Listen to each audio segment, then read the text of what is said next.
Hello and welcome to Grumpy Gamers. You're here this week with Ben. Alongside me, I have Kirk. Hello. I have Eddie. Hello. And returning guest, we have Donnie. Hello. Woo! How is everyone doing? Hot and sweaty. Sweaty. Don't ask a question to a group when there's three others answering. That was really bad, Ben. That's like rule one of podcasting. I put it out there because nobody knows whether they should speak, but it is warm and fans are on. I think we've all got fans on, so hopefully they get cancelled out. So did I say that? Are they?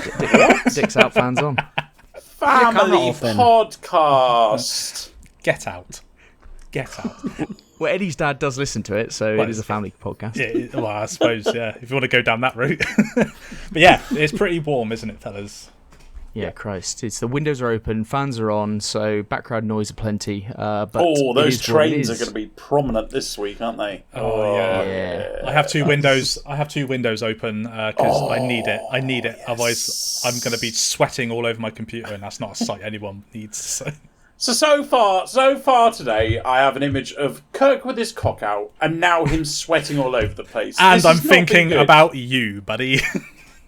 Okay, this is going really weird. Could we start again? Without Kirk? Yeah. Is that an option? No. Well, roll the with the trains punches. will drown him out, don't worry about it. The trains will drown him out. Or just without the image of Kirk's cock would be better. That would be Kirk great. can stay, you know? It's infinitely better. Right, Pete's not here this week. Pete actually had a tooth emergency or something like that, but he genuinely can't speak, so he... A tooth emergency? Yeah, he didn't say that in the chat. Is that you spoke to him directly then, did you? Yeah, that's the reason. Yeah, he had an emergency dental appointment. Little toothy boy. half past midnight the other night. So fuck. yeah, he wasn't What in a good way. happened? Hang on, we got to piece this together, because he put, I've had a mare. So, and at midnight, that's not I've got a pain. That's did something happen? Things have gone wrong. Yeah. Things have escalated, isn't it? Did he fall? Did he fall and smash his face? I don't know. To be fair, he is very punchable, isn't he? So exactly. Maybe, especially when he smirks. He's got that smirk that you just want to fucking wipe exactly. off. But it might be a punchable face, but you know that face will punch back. Well, apparently it did. His tooth did. Yeah. Yeah, there you go. But he's not here, and he would have loved to be here because it is, firstly, episode 150. Yeah. So big woos Big all time. around. I mean, we didn't realise that until like 10 minutes ago when Donnie pointed it out. So. Yeah. Okay, but not really a big deal. But episode 150, and we've got a lot of Starfield to talk about. Oh yeah. And Pete's been playing a lot of Starfield, as many of us have as well. So that will be our feature. Before that, we'll be going through the news, the new releases, and what we've been playing, which will be anything but Starfield. But I would just like to point out before you go on to the quick news that I have played Starfield, which means that for the first time in a fucking long time, I've played a brand new game. yes, and for the first time in a long time, Kirk will be involved in the feature rather than being on the bench. So that's good. Yeah, that's fair. I can appreciate that. Right, let's move on to the quick news. Firstly, there was a Mario Wonder Direct last week. I'm not imagining any of us actually watched it, but there was a new Switch SKU that was announced with the game coming out in October. It's just an OLED Switch, and it's in red. I like it. It looks cool. Yeah. Yeah, red Switch. Matches my brand colours as well, so I might get one. I'm not going to get one, but It does. Yeah. Well, with the Switch 2 around the corner, like, I know This it's is not odd. announced, but it's odd, isn't it? Around the corner. people collect these Switch, Yeah. these different Switches though. Of all the consoles that, like, we had Microsoft the other week saying like, oh, people don't buy different flavored consoles, they just want these wraps or whatever, and then Nintendo are going, hold my beer, let's just release another one. Yeah. But anyway, it doesn't mean that there's not going to be a Nintendo Direct, a proper one coming in September.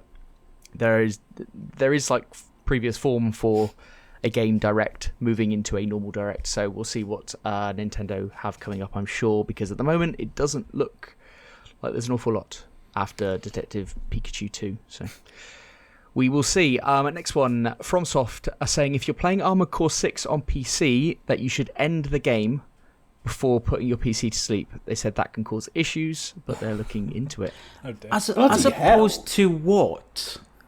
As Do opposed people to just leave the game running and put their PC to sleep? Is that a thing? I assume just leave the game running in the background and then just like, or maybe walk away from their PC and over time it'll just put Yeah, itself to turn sleep. on, it'll go on to Right. sleep.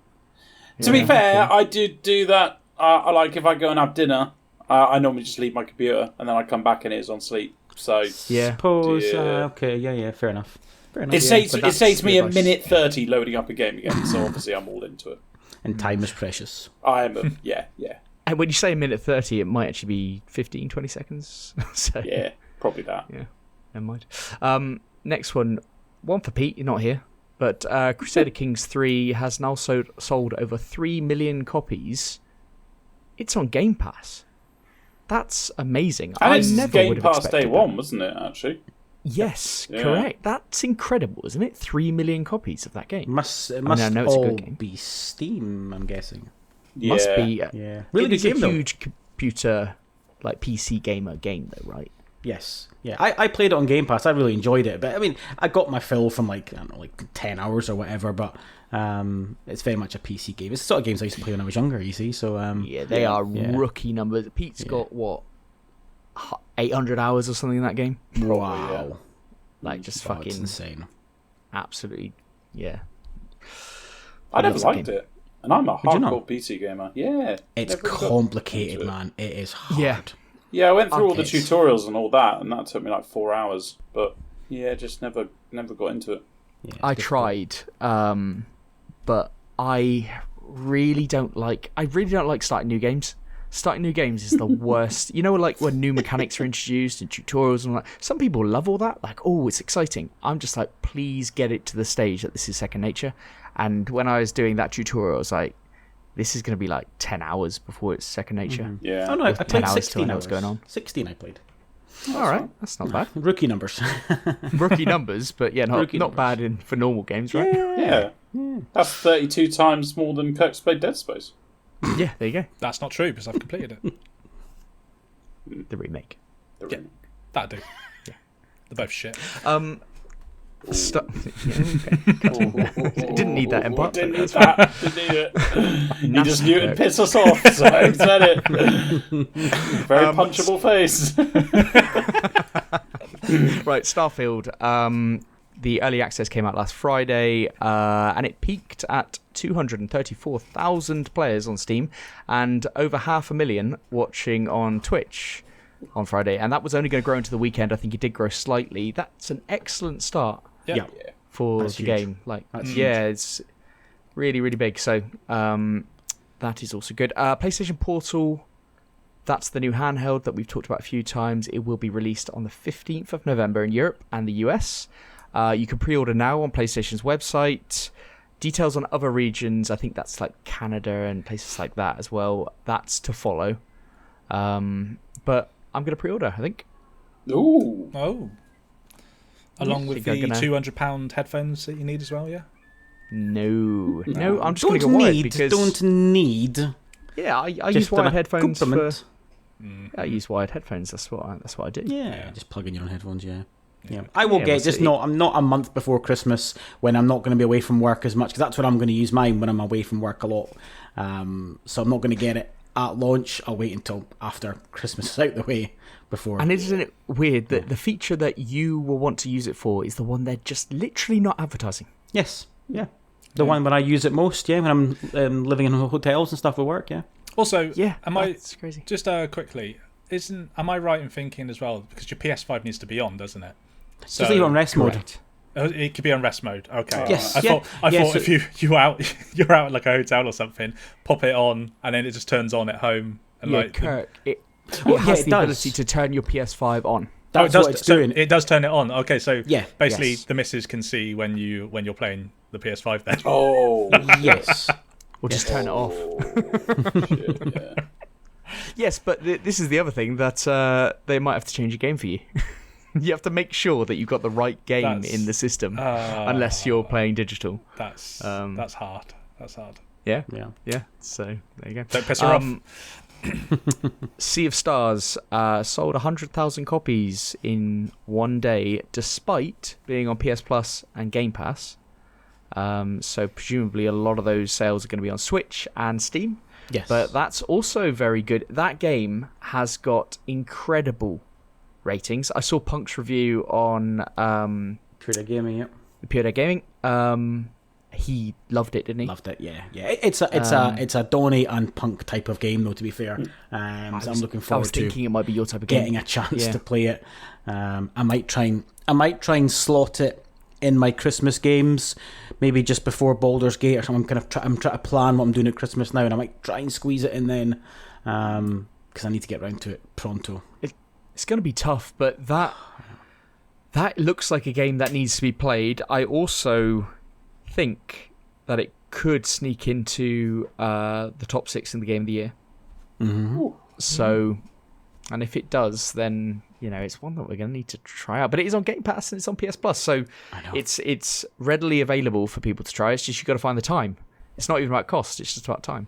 Yep. Yeah, they've played the blinder, putting it on both services. Given the games that are out, they've hedged both bets. They are going, if we sell this natively without any server, okay, I know it's did 100,000, but how many copies would it sell at full retail on console right now? So I think they've done a great thing, sticking that on both services, getting some supplementary Steam and Switch sales, and it'll pick up from then. They've played a blinder. Fair play. They have, because the word of mouth on this game is fantastic. The number of people playing this game, it wouldn't be mentioned on Twitter. Because no one would play it. Realistically, there's so many games coming out. If you expect money for this game, it's going to be very, very tough. But now it's standing pretty much, top 3 or 4 reviewed games of the year? Yep. Not including remakes or what have you? Yeah. It's standing right up there. And we know that on the Game of the Year discussion with Jeff Keighley or whatever, they like to chuck in a little indie. They do. They do. So Especially things like BAFTA and that as well do, probably more than Jeff's show. Yes, I mean Baldur's Gate technically is an indie game. They're independent, but in most people's eyes, it's not the traditional thought of indie, is it? When you think like 3 guys in their basement that are sitting in sweatpants all day. Yeah, but Baldur's Gate was crowdfunded. Yes, so yeah, and early access funded. Not going to give them too much credit. Pull it a little bit, We'll get to rein it in a little bit. Well, talking about one that isn't indie.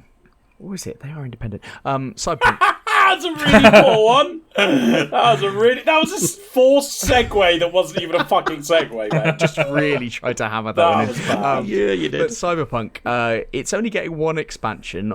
We know it's coming out very soon. What's it called? Phantom Liberty. Yeah.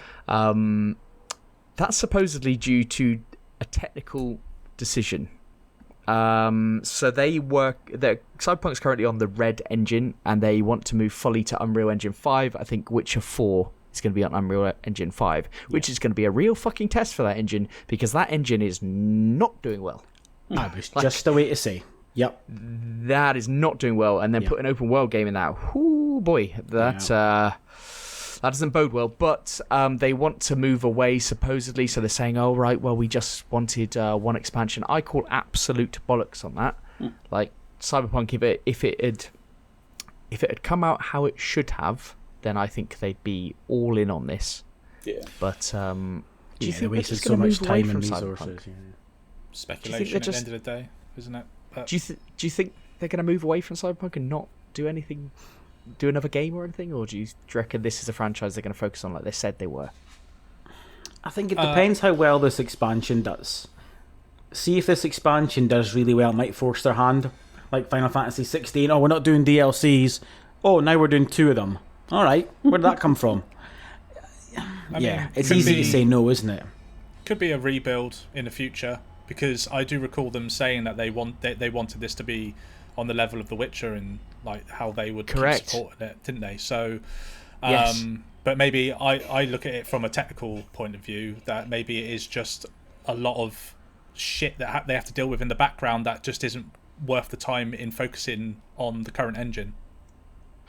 Well, this is the big thing, isn't it? Because they've come out and said this point, and it's like, yes, I don't believe that would have been the motivator to have one expansion, but it certainly makes sense now, because you can't, like, within your organisation, you don't want to have too much separation in like who's using what engine, because there are different skills to be used in that, aren't they? And even if someone's capable of using both, you want people to be fully focused on just one engine, I imagine, to get the most out of them. Exactly. So but I just want I want Cyberpunk to be that world that they're committed to, that they said they would, and we get another Cyberpunk game, because I genuinely think it deserves it. I genuinely think it's one of the best games to have been released in the last 5 years, and it's just really unfortunate. Yeah, it's a phenomenal game. And to be fair, I wasn't planning on going back and playing the expansion just because of how many games there are. It was something I thought maybe down the line, but seeing the improvements that they're making, I'm like, oh boy. I know. I could be getting pulled in, but again, it's just squeezing it in. Was it the 25th-ish of September? Like, really? I know. 3 weeks' time? Brilliant. You know? I'm not seeing it as a day one, but I am seeing it as one that I will play. Yeah. Absolutely. Cyberpunk was so damn good, man. So good. Yeah, exactly. Yeah. But, anyway, that's the quick news. So let's move on to the main stuff. Cool. This one's for Eddie. I'm dreading. You did that like you're on stage and I'm saying dreading the reaction from Eddie here. Bearing in mind, Eddie, this is not me. Okay, I didn't do this. But PlayStation Plus is getting a price increase. Just when you think that Sony's on a good point, they remind you that they are the devil. Announced at the bottom of the PS blog, announcing the monster smash hit Saints Row was coming to the service. Details were outlined for the new pricing beginning on November the 6th. PlayStation Plus Essential is increasing from £50 per year to £60, Extra from £84 to £100, and Premium from £100 to £120, making for a 20% price increase. The US were hit higher, with a whopping 33% price increase to the top level, Premium tier, now costing $160, up from $120. According to Sony's Director of Content Acquisition and Operations, Adam Michael, the price increase will, quote, enable us to continue bringing high-quality games and value-added benefits to your PlayStation Plus subscription. However, there was no word on any additional value or what it would be offering subscribers in the future. This news is also surprising, given recent details from GamesIndustry.biz discussing video game sales in the US. All wasn't rosy for those heavily investing in the subscription model, as subscription spending has plateaued. US consumer spending on video game subscriptions has settled in at around $400 million per month, having first reached that level in November 2021. Subscription fatigue, fewer available dollars for discretionary spending due to higher food and fuel costs, slow market adoption of cloud gaming, and a strong slate of premium releases may be contributing factors to the slowdown. They'll blame inflation, naturally, although they didn't use the word inflation, but it's hard to justify 33% inflation increase. I mean, it's not a fucking loaf of bread in Asda.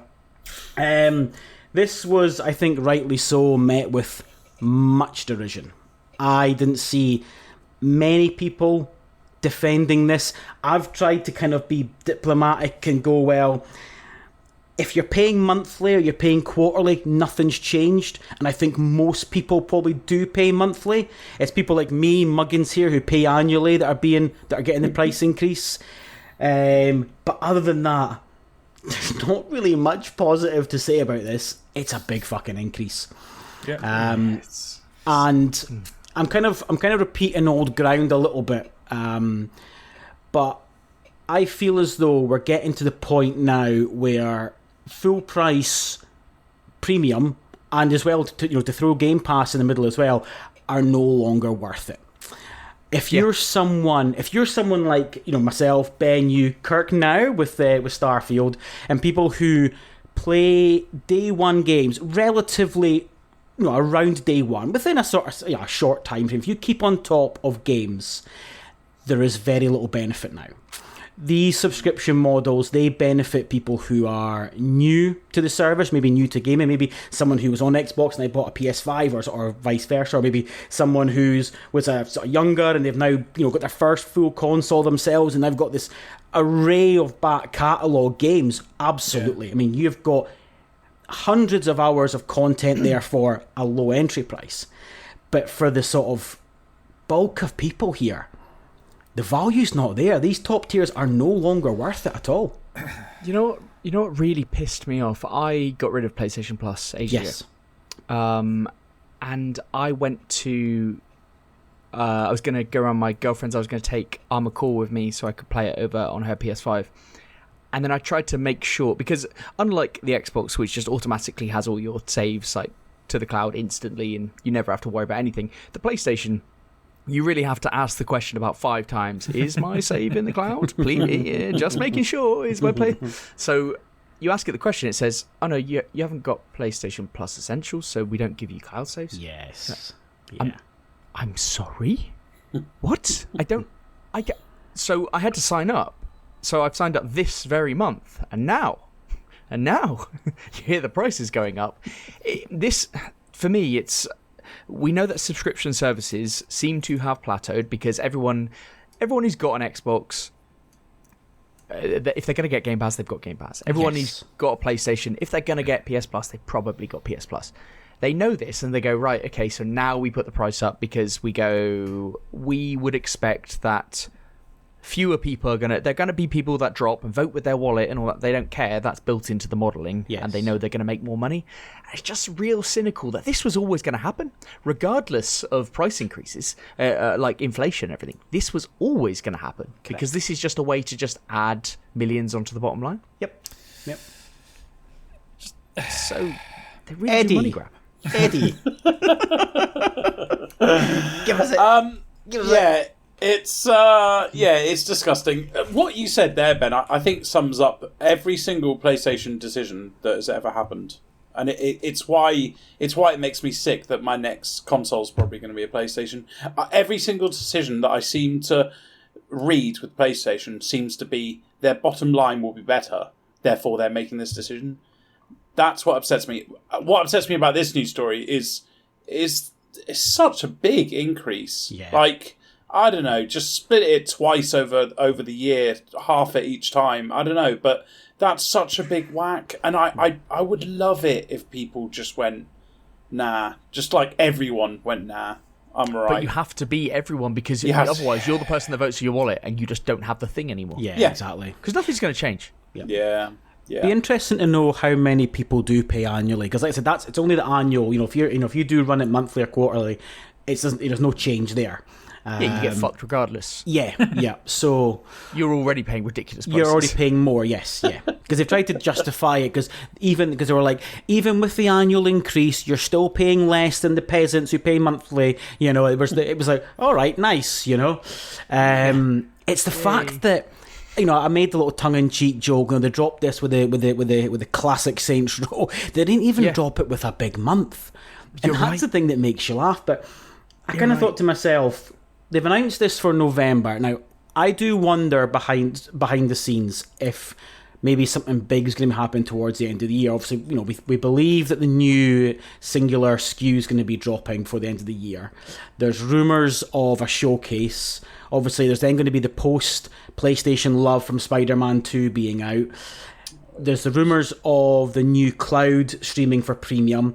So is there something big going to be happening in November, December that will then maybe help ease the pain? What's the anticipated PS5 next thing to come into the service? What are people... Because, we had Forbidden West. What's the next one on the list that would potentially come in from... It's God of War on there yet? Not Ragnarok. No, it's too soon for Ragnarok. Yeah. What is it? It'll be a year. It'll be a year come November. Yeah, but it's a year. It's a year when they're trying to sell 25 million PS5s. Why would you cannibalise 25 million potential customers paying £70 for that game? No chance. Yeah. And also, I was thinking the same as you, but then I've just we swore to say at the start, like subscriptions have plateaued. It's not like yeah. And everyone who will have the service will already be in. It's that is the issue, that they don't need to try and impress, because we've discussed this. The PlayStation brand is so massive. Yep. Like, they can do whatever they want. They could go out and shoot someone in the middle of Times Square or whatever, and it doesn't make a difference. I mean, I was going to say go and kick a baby in the face. Donald Trump thing. Whoa. One of those two. One of those things. They Why could do that. one of those two? You'd still be like, but they make the best games, bitches. Yes, exactly. It's a PS5. If you ask anybody, what console do you want? I'll get the PS5. The casual people that are now buying consoles, because the people who really want a console probably would have bought one already. Correct. You probably market now as the casuals, and what do they know? Well, the PS5. Yeah. That's what we're going to get. It's just got such brand pulling power. Yeah, and of course, I know obviously, Kirk, last week you went fucking bananas about the £200 headphones, which, to be fair, there's validity, and we've been saying this for a while now, that Sony has really gone, Apple do a brilliant thing here, because they get you in this ecosystem, and you are trapped trying to get out of the Apple ecosystem. It's like fucking Guantanamo Bay, So I'm in it. I'm in there, mate. I am right You in are there. so far in as well. Yeah, but they make the best stuff, so but that's what they're trying to do. They're trying to get you in this ecosystem, and it's what it's all about, man. Because there's too much to-ing and fro-ing between switching between. I went from PS1, PS2 to 360, then got a PS3 for like 2 games, and it gathered dust. And I went back to PS4 and then to 5. There's a lot. People do switch between. Eddie, you said your next console is a PS5. They want to stop that. They want you. That is it. You buy PlayStation, you stick with PlayStation. And you do that by giving you all these little bits that you can't then get rid of. You don't want to, because they all work, and it's all money for them, and we just bend over. A fucking quote, though, enable us to continue bringing high quality games. You're fine. You're fine doing what you're Without doing. that price increase, I believe PlayStation would just fold as a company, claim bankruptcy. I know, and do you know the worst thing is that most people have derision over the premium tier, that it's not worth it already. Never mind. Yes, they do. But ironically, more people pay for the premium. 17% of the PS Plus subscribers pay for premium. Only 13 pay for extra. It's because you just pay. You pay for the top best. whack. You pay for the best. You just pay. You just get the best thing. But you're not. You're not getting. That's the thing. What goes on that for that extra money, you're getting very, very little. Oh, but like I said, there's the top layer, the icing is gash. Yep. But there's that. Obviously, there's this new kind of cloud streaming stuff that's going to be linked to it as well. So, like I said, there's maybe plans afoot for November time that's going to maybe round this out a little bit. But at the moment, it's definitely leaving a sour taste in a lot of people. They're going to link this to the PlayStation Portal, and I'm going to be all in, and I'm going to have to buy premium. Yeah, baby. And you'll buy the headphones. And you'll buy the headphones. Full sets of headphones. And then I'll be saying, what else can I get? Oh, I can get fucking in-ear ones. Yeah, I'd be getting them as well. Never use them, but it's absolutely fine. Jim, what else can you give me? Yeah. Jim, I need more stuff. Right, anyway, should we move on? I'll move us on, yeah. I've got some sad news, unfortunately. So Saints Row studio, Volition, is closing down. So this is an unfortunate thing. They're all going to be losing their jobs from the restructuring that Embracer Group is putting forward. So there's about 340 people at the studio who are going to be let go. Yeah, it's not good, is it? Yeah. And Volition put out a statement on their socials, which reads: "This past June, Embracer Group announced a restructuring program to strengthen and maintain its position as leader in the video game industry. As part of that program, they evaluated strategic and operational goals and made the difficult decision to close Volition effective immediately." I don't like that bit at the end, by the way, effective immediately. That just sounds so cold. I don't like the way that you're saying Volition, but... Volition. Well, I got sniffles, leave me alone. So, basically, Saints Row Reboot, that came out last year, which is also part of the PS Plus, which no one's saying anything about other than the price increase, wasn't well received by fans or critics, and basically this has had something to do with it. It would seem, although this studio has had a great track record with its games up until the reboot of Saints Row. Obviously, it didn't hit the way it was supposed to. I didn't have any inclination to go and play it, even though I was a huge Saints fan from the first few games. But I mean, I guess that speaks volumes to it. But ultimately, what really sucks here is the fact that there's 340 people that are now out of a job because of this. Like, I think the other thing that Embracer did say that they're putting tools into place to make this kind of process easier for everyone involved. Not specifically. I can't. What, the redundancy process? Sure. You cold bastard. I mean, ultimately, this just sucks. Like, it's another. This is a ruthless industry. That how many studios have closed down this year? How many layoffs have we heard of from the gaming industry alone?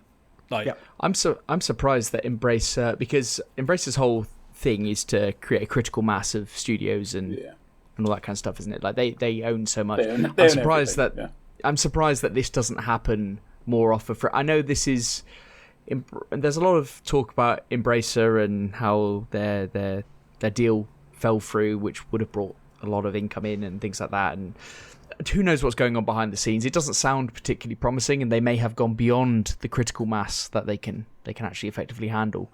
But you would have thought that this would be their standard process to kind of consolidate studios and get them running kind of closer together, wouldn't you? It's just that this happens around a game not doing so well and Embracer's financials kind of out there for people to hear about and stories to be written about, and it just isn't. It's not a good look in its whole. But Isn't this kind of Embracer's plan? Wouldn't they have already been doing this as well? Well, not for something like Volition. I don't believe it would ever have been in their plans. But like, I've spoken about this a few times. Like none of us here are experts. We all do this as a hobby. But I remember I'm sure it was last September, going, hang on here, like, how do you manage 120 studios? That's more than double Sony and Xbox combined. Like, not just like managing that from a sort of leadership point of view, but cash flow point of view. Like, I just thought this is far too big an animal now. It doesn't add up. You know, if you take a normal dev time, that's basically 2.5 games per month from the same publisher. Like, the whole thing's madness. I mean, this is obviously, they've had numerous layoffs this year. You know, Ben, you mentioned they didn't get a $2 billion injection, which was linked to Saudi Arabia. I don't know, like, Kirk, you know, you made a great point about, you know, how many studios is that, and I think if you look at the wider picture, there's a concern here that because of the cost of games and because there's too much attitude of, I'll just wait for Game Pass, or I'll just wait for the sale. Yeah. We're now seeing the negative effect. I mean, that's, you know, Luminous Productions shut down over Forspoken. That's obviously Volition now. Striking Distance, which made Callisto Protocol, they lost a third of their workforce, again, because the game sold soft. Like, granted, they spent too much money making that fucking horror show, but not the point. Horror game. Horror game. It's becoming, we're seeing a bit of a pattern here that, and I've said it before, AAA games now, unless you sell 5 million hard copies, you make a loss. Think about 5 million to break even, and that's digital sales at 100% markup. Fucking crazy, isn't it? It's insane. I was going to say, do you think like we're kind of at a point now where leading up to this current point in time where games are costing so fucking much to make because they are so involved, it takes longer to produce them, you know, the amount of skill that you need from people to come in obviously costs money, etc., blah blah blah blah blah. That's been the case since the dawn of games, but they have become so complex now that the amount that it basically costs to do everything has inflated so much that the returns obviously are nowhere near what they need. So you don't get the hit the first time. Your chances are you're going to be shut down because they can't afford to lose that amount of money again. You get certain times where where they get a second chance depending on who is the parent company. But it does seem like Embracer are not a company that want to give second chances. So they just wait until they can point the finger at someone and go, right, that sucked, you're out. And I think that's harsh. I mean, we don't know. And as Donnie said, like, Embracer is, there will be a parent at the top of this, but it's not like they have these individual studios, you'd think, or subsidiaries to a certain extent will have autonomy. It's not. They'll have to be managed individually and then just collectively put forward. So it's we don't know how Embracer actually works and how they operate. But we're now in an industry where, like, as you said, things do cost more. The risk now is huge for every game. So that just because things cost more, the risk. Now let's say if you didn't meet your targets 10 years ago or 15 years ago and you missed target by 10%, that's not going to put someone under. 10% of whatever the costs or whatever they missed target. Okay, well maybe we go get them next time. Now if you miss by 10%, that 10% is millions. Yeah. And like Callisto Protocol, they really expected to be riding that Dead Space wave, and they supposedly predicted a lot more, like 5 million sales, didn't they? Yeah. But they ended up with 2 or 3, and it's like, that sounds really good. No, not if your plan was 5. Yeah. No. And also, Yeah, if that the is budget, and if the huge. budget's If you not covered budget, either. Yeah. If you're spending $200 million making the game and you're spending a further $100 million marketing it, and then you've got tax, it all sounds well saying, $5 million at £70. Yeah, but that's £70 with taxes as well. And if it's not digital, you've got local distributors to pay. It's only times 70 minus tax when it's digital sales. So it all sounds perfect. But it's not. It's $5 million to break even on these massive games. That's big numbers. Perspective, was it Jim Ryan who a few years ago said games are now costing almost 200 million? That's unsustainable. He talked about it when they were talking about Last of Us 2. I was just a way to say. Was it Sean Layton? Was it? Yeah, so Sean Layton. There's 2 interviews circulating this week that Sean has given. I think 2019 and 2021, and one he spoke about. He spoke about the cost of games. Granted, when he spoke about that, there wasn't the foresight of digital sales being so strong, so his figures maybe a little bit out. And there was one as well about subscription services and how they're not going to work long term. And what he said then, we're now seeing now. So we're not. I think we're beyond that, because if you look at the Microsoft Activision deal and what was leaked behind the the black marker that wasn't the black marker that didn't actually redact anything, when they were talking about Forbidden West and the likes, that cost, what was it, $220 million prior to marketing, which you can expect to be 200 million.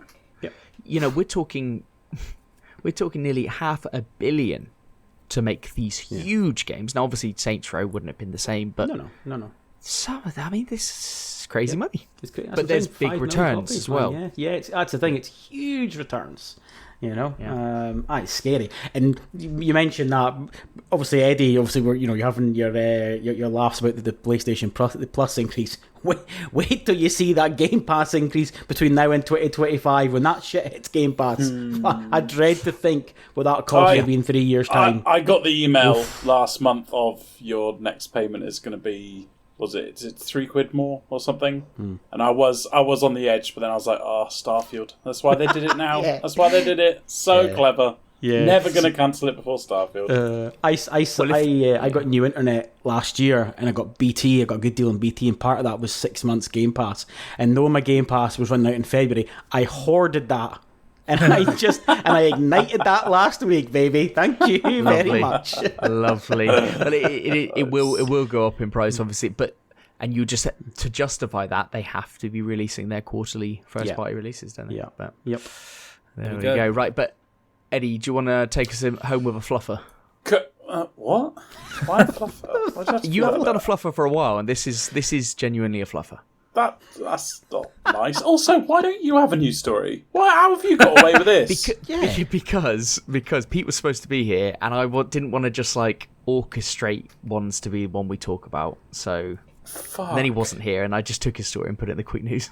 Wow. And to be Okay. fair, it is a slow news week, isn't it? As well? It is a slow come news on week. now. So's mine. Mine's Call of Duty get a real-time chat moderation. Activision have announced... God, I'm not very good at spelling there. Fourth word in, I've spelled that wrong. Nice one. A new feature that will help combat toxicity within Call of Duty. What they're calling Global Real-Time Voice Chat Moderation will start alongside the launch of Modern Warfare 3 on the 10th of November. With the US beta trial, basically it's on now. It started about 5 days ago. So, the new eye feature will identify toxic speech in real time with flagged language, including hate speech, discrimination, and harassment. Activision explains the AI-powered system will only be responsible for identifying and reporting perceived offences for further review, attaching a behaviour category and rated level of severity on each submission, and that the publisher itself will define how each violation is enforced based on its security and enforcement policy. And also, it's only English at the moment, and they've said that additional languages come at a later date. So yeah, basically, there's an AI-powered system that listens to horrible people, flags their things, and then sends it on to the publisher. It's a great starting stone. I would love it if it just banned people straight away, but you can't have that, so that's a shame. But hey, I think it's positive.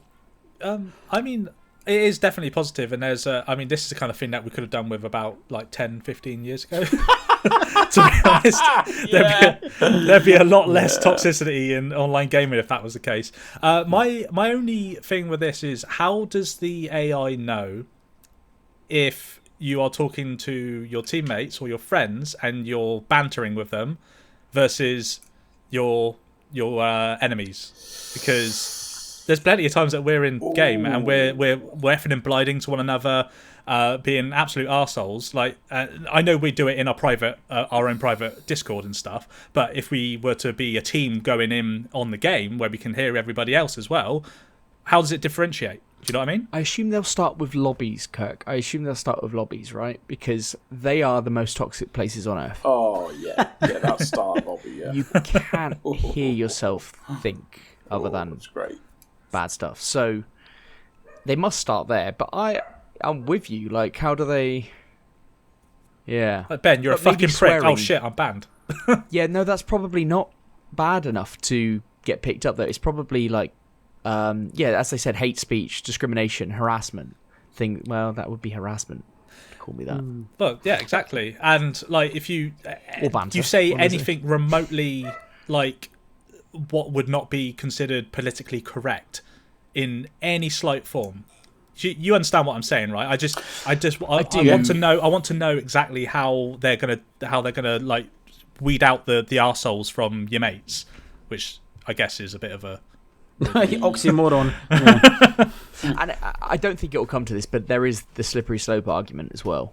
How far does this go once it's implemented here and it's viewed as successful? Then what policing and what people can say happens. Now, obviously, hate speech and discrimination, things like that, yes, that should be. But it's how far could it potentially be taken going forwards? Yeah. Now, I'm not sure that's a real issue, but it's just something to know. No, I think. Well, with America and their freedom of speech, I think it really needs to stick to hate speech, discrimination, and harassment. Yes, and if they stick to that, I think, yeah. But great point, Kurt, because I am abusive to you on Rocket League.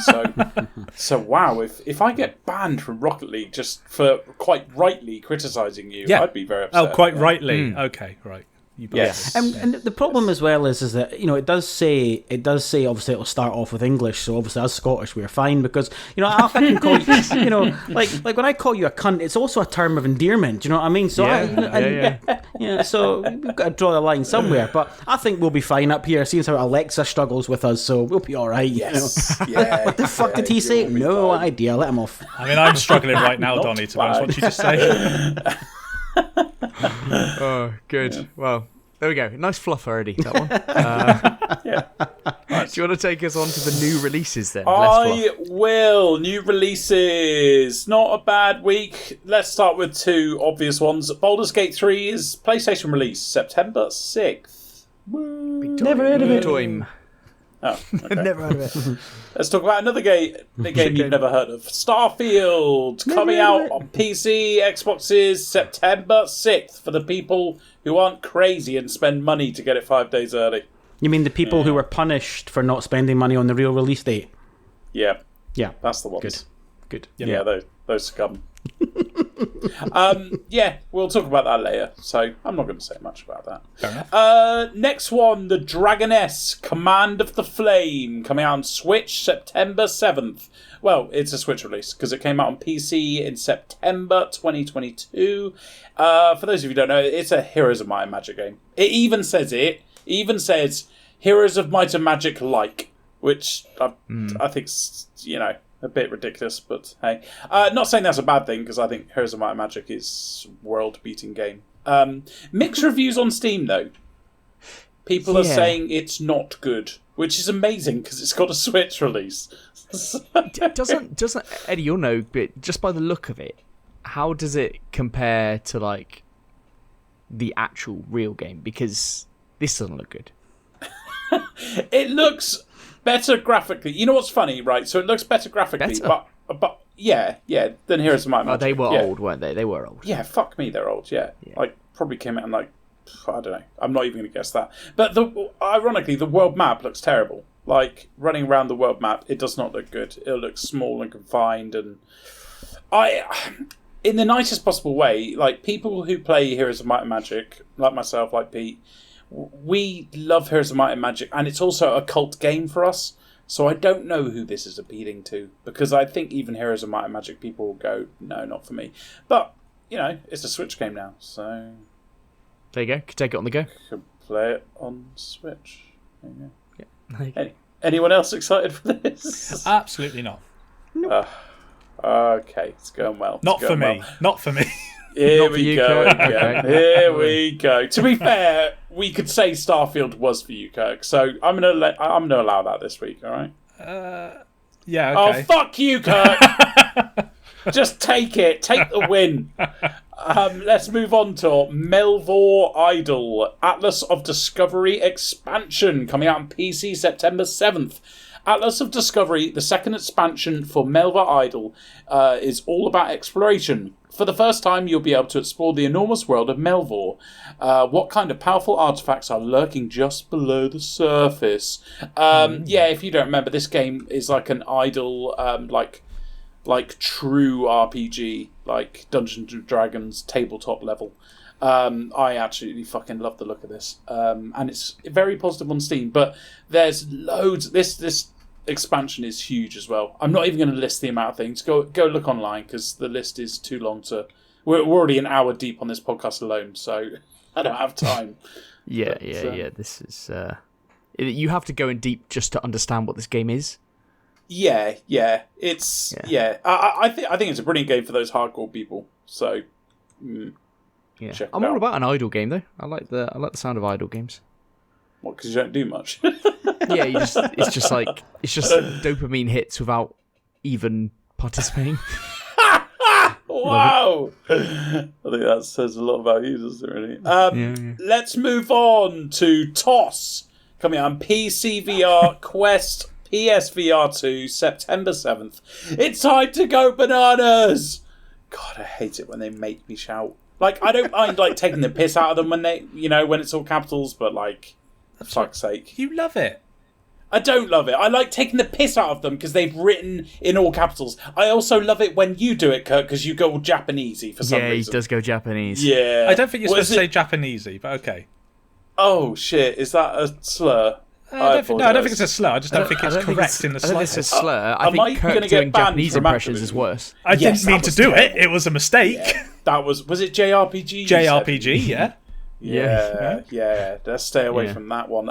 Swing and toss yourself. Sorry.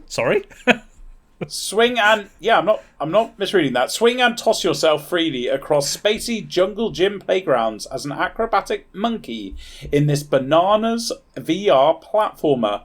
Your ability, timing, and VR gamer skill are about to go on a truly bananas ride. Wonderful. It's a VR game where you climb and swing and jump with where you can only see your hands and you have to grab on stuff. It's got like a simple cartoony above the clouds look.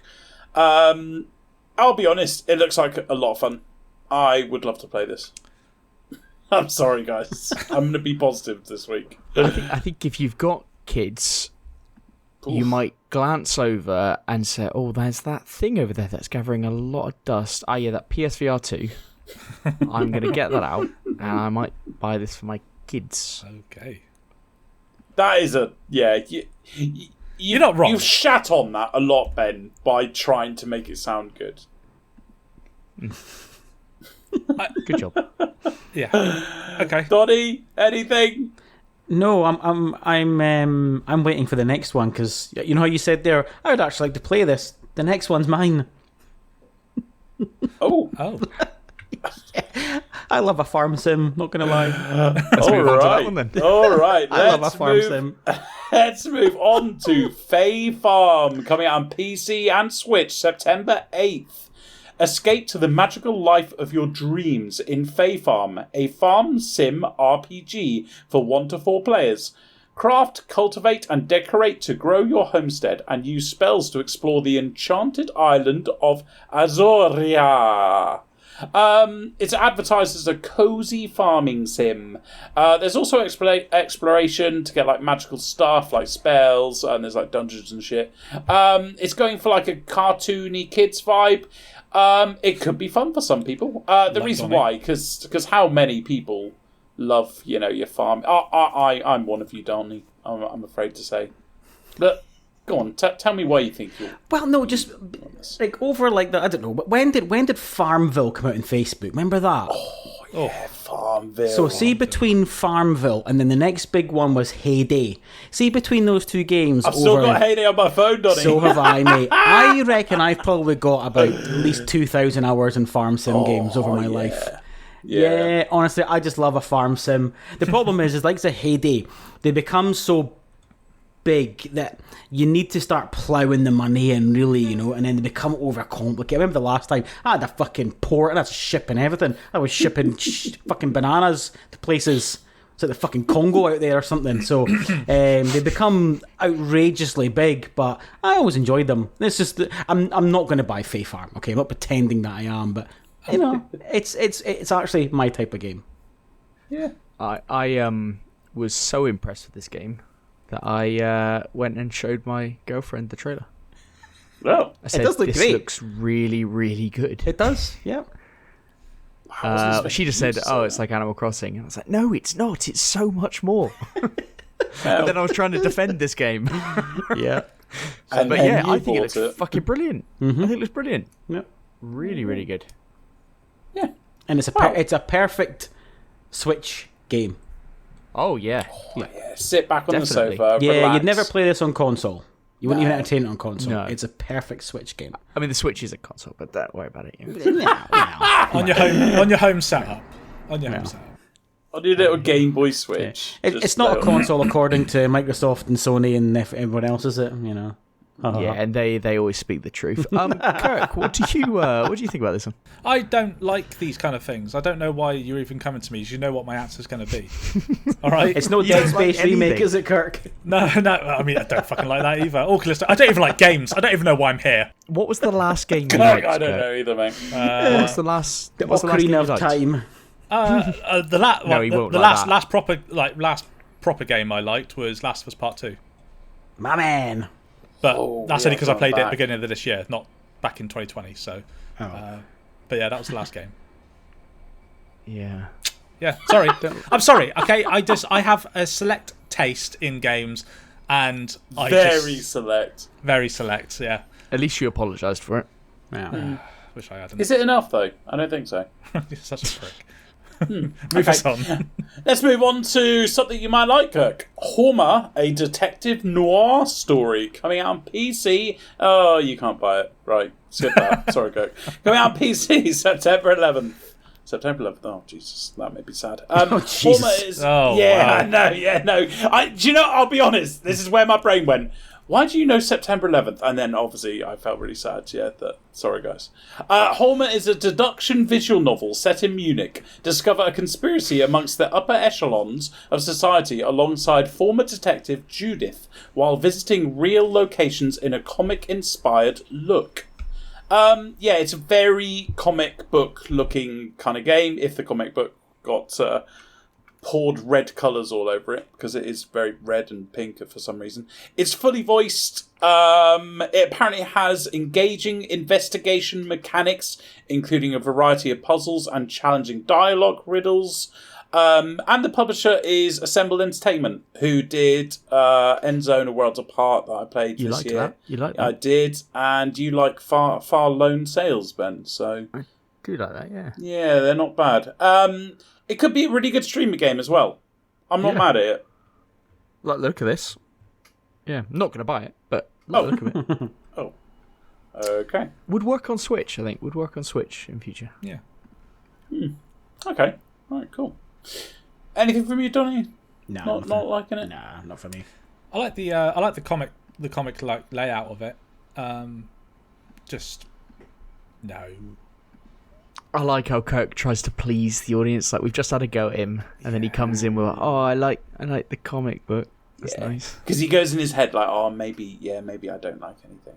I don't like anything at all. I think I need to discuss my position on this podcast, actually. Yeah, I think maybe we'll be having that discussion. Can we talk about it now? Already had that. Can we air our grievances now, please? Well, do you remember you only brought on Kirk because all of us hated driving games, and you love driving games, but then you don't even like driving games anymore. So No. I don't Kirk will talk about something like he's so into it, and then suddenly it'll just be like, I was going to play that anyway. Like Forza Motorsport. Oh, yeah, Forza. Yeah, it's all about Forza. Oh, Forza's so fucking good. Forza, Are you going to Forza. play it? No, I'm not interested. No, I am going to play it. No, you're throwing me under a bus yet again. You don't listen to what I say. Don't get buses in that game, Kirk. See, he doesn't know what he's talking about. Doesn't You know what did. he's on about. That's No, but Bus you do Simulator, get and buses that in is a bus simulator, game. which we spoke about last week. So, just saying. And you're not going to play that either. No, I'm not, because it looks shit. Hey, Bus Simulator Wow. 2018 or 19, whatever I've got, it's all right. And they're all highly praised. School bus downloadable expansion, I'll have you know. You're right. You're dead right. He's right. He's nailed it. Right, let's move on. The Isle Tide Hotel coming out on PC, PlayStation, Xboxes, and Switch, September 12th. An absent father must rescue his teenage daughter from an eclectic cult before their final night at the Idle Tide Hotel. Save Eleanor Malone in this eccentric live-action mystery where every decision affects the story. It's a full-motion video detective game. We haven't had one of these in a few months, actually. It has 7 main endings available with 14 different outcomes. So there's a lot of replayability there. It's also got loads of side quests, which I thought was really weird. Like, these games normally don't have side quests, do they? Yeah, not play linear. Yes, exactly. That's what I thought. But hey, it's got side quests. It's pretty cool. It has a solid, I call B-star cast. Have a look online of like the actors. Like they do play like big TV shows, and the two ones that I love, Game of Thrones and what's the other one? Witcher. I was like, fuck me, 2 actors from that. I didn't recognise them. It's because both of them play people that have loads of makeup on. So, like, one of them is the one that plays the White Walker, the main White Walker in Game of Thrones. And the guy from The Witcher is the guy that plays... Do you remember that episode where there's a goat? Yes. Yes, Yeah. he plays him. So, there you go. They're goat both man. in this. Cool. Yeah. The description put me off when it says they called the cult eclectic, an eclectic cult, because eclectic just means like randomly put together, doesn't it? Yeah. I just imagine them all sitting around in different chairs. Like, why they've got no better description than just eclectic. Good. Right. Okay, wow. I mean, it looks good though, right? Do you not think... I mean, it looks good because I thought like the UI it's real. with the thing is... Yeah, but no, like the way the UI's done and like the decisions that pop up on the screen. I like that. I think it looks quite good. Yeah, you said streamer games, so yeah. Yeah, Yeah. and yeah, I think I've said that's good though. Another good streamer game. I think it's a brilliant one to watch on the old stream. It'll be. How have I, the grumpiest gamer, come to this new releases section being the happiest? How has that happened? Are all the games you like under £12? Yes. That's fine. £12? Bloody hell, am I breaking the bank this week? Am I You made of money. The only game I'm going to play out of all these is Starfield, and that's just on Game Pass. Didn't even pay for early access. You didn't even go to Iceland and get it for £19. Donny, he was so tight that Kirk even offered him a code, and he said no. Yeah. He's like, no, that's too much for me. That's too much. That's too much. Can't do that. He just didn't. Eddie Eddie didn't want to be in my debt of any kind. I That's the would real owe reason. Kirk something, exactly. and I'd rather not get the game that I've been waiting for 4 years than owe Kirk a favour. This is what happened. It was on our chat, and Kirk went, "Oh yeah, got a couple of codes, guys. Do you want a code?" Eddie immediately, no. He actually was. It was within 30 seconds or so, wasn't it? Said, no, it's all right, mate. I actually appreciate Eddie not bowing to the predatory practice that this early access was.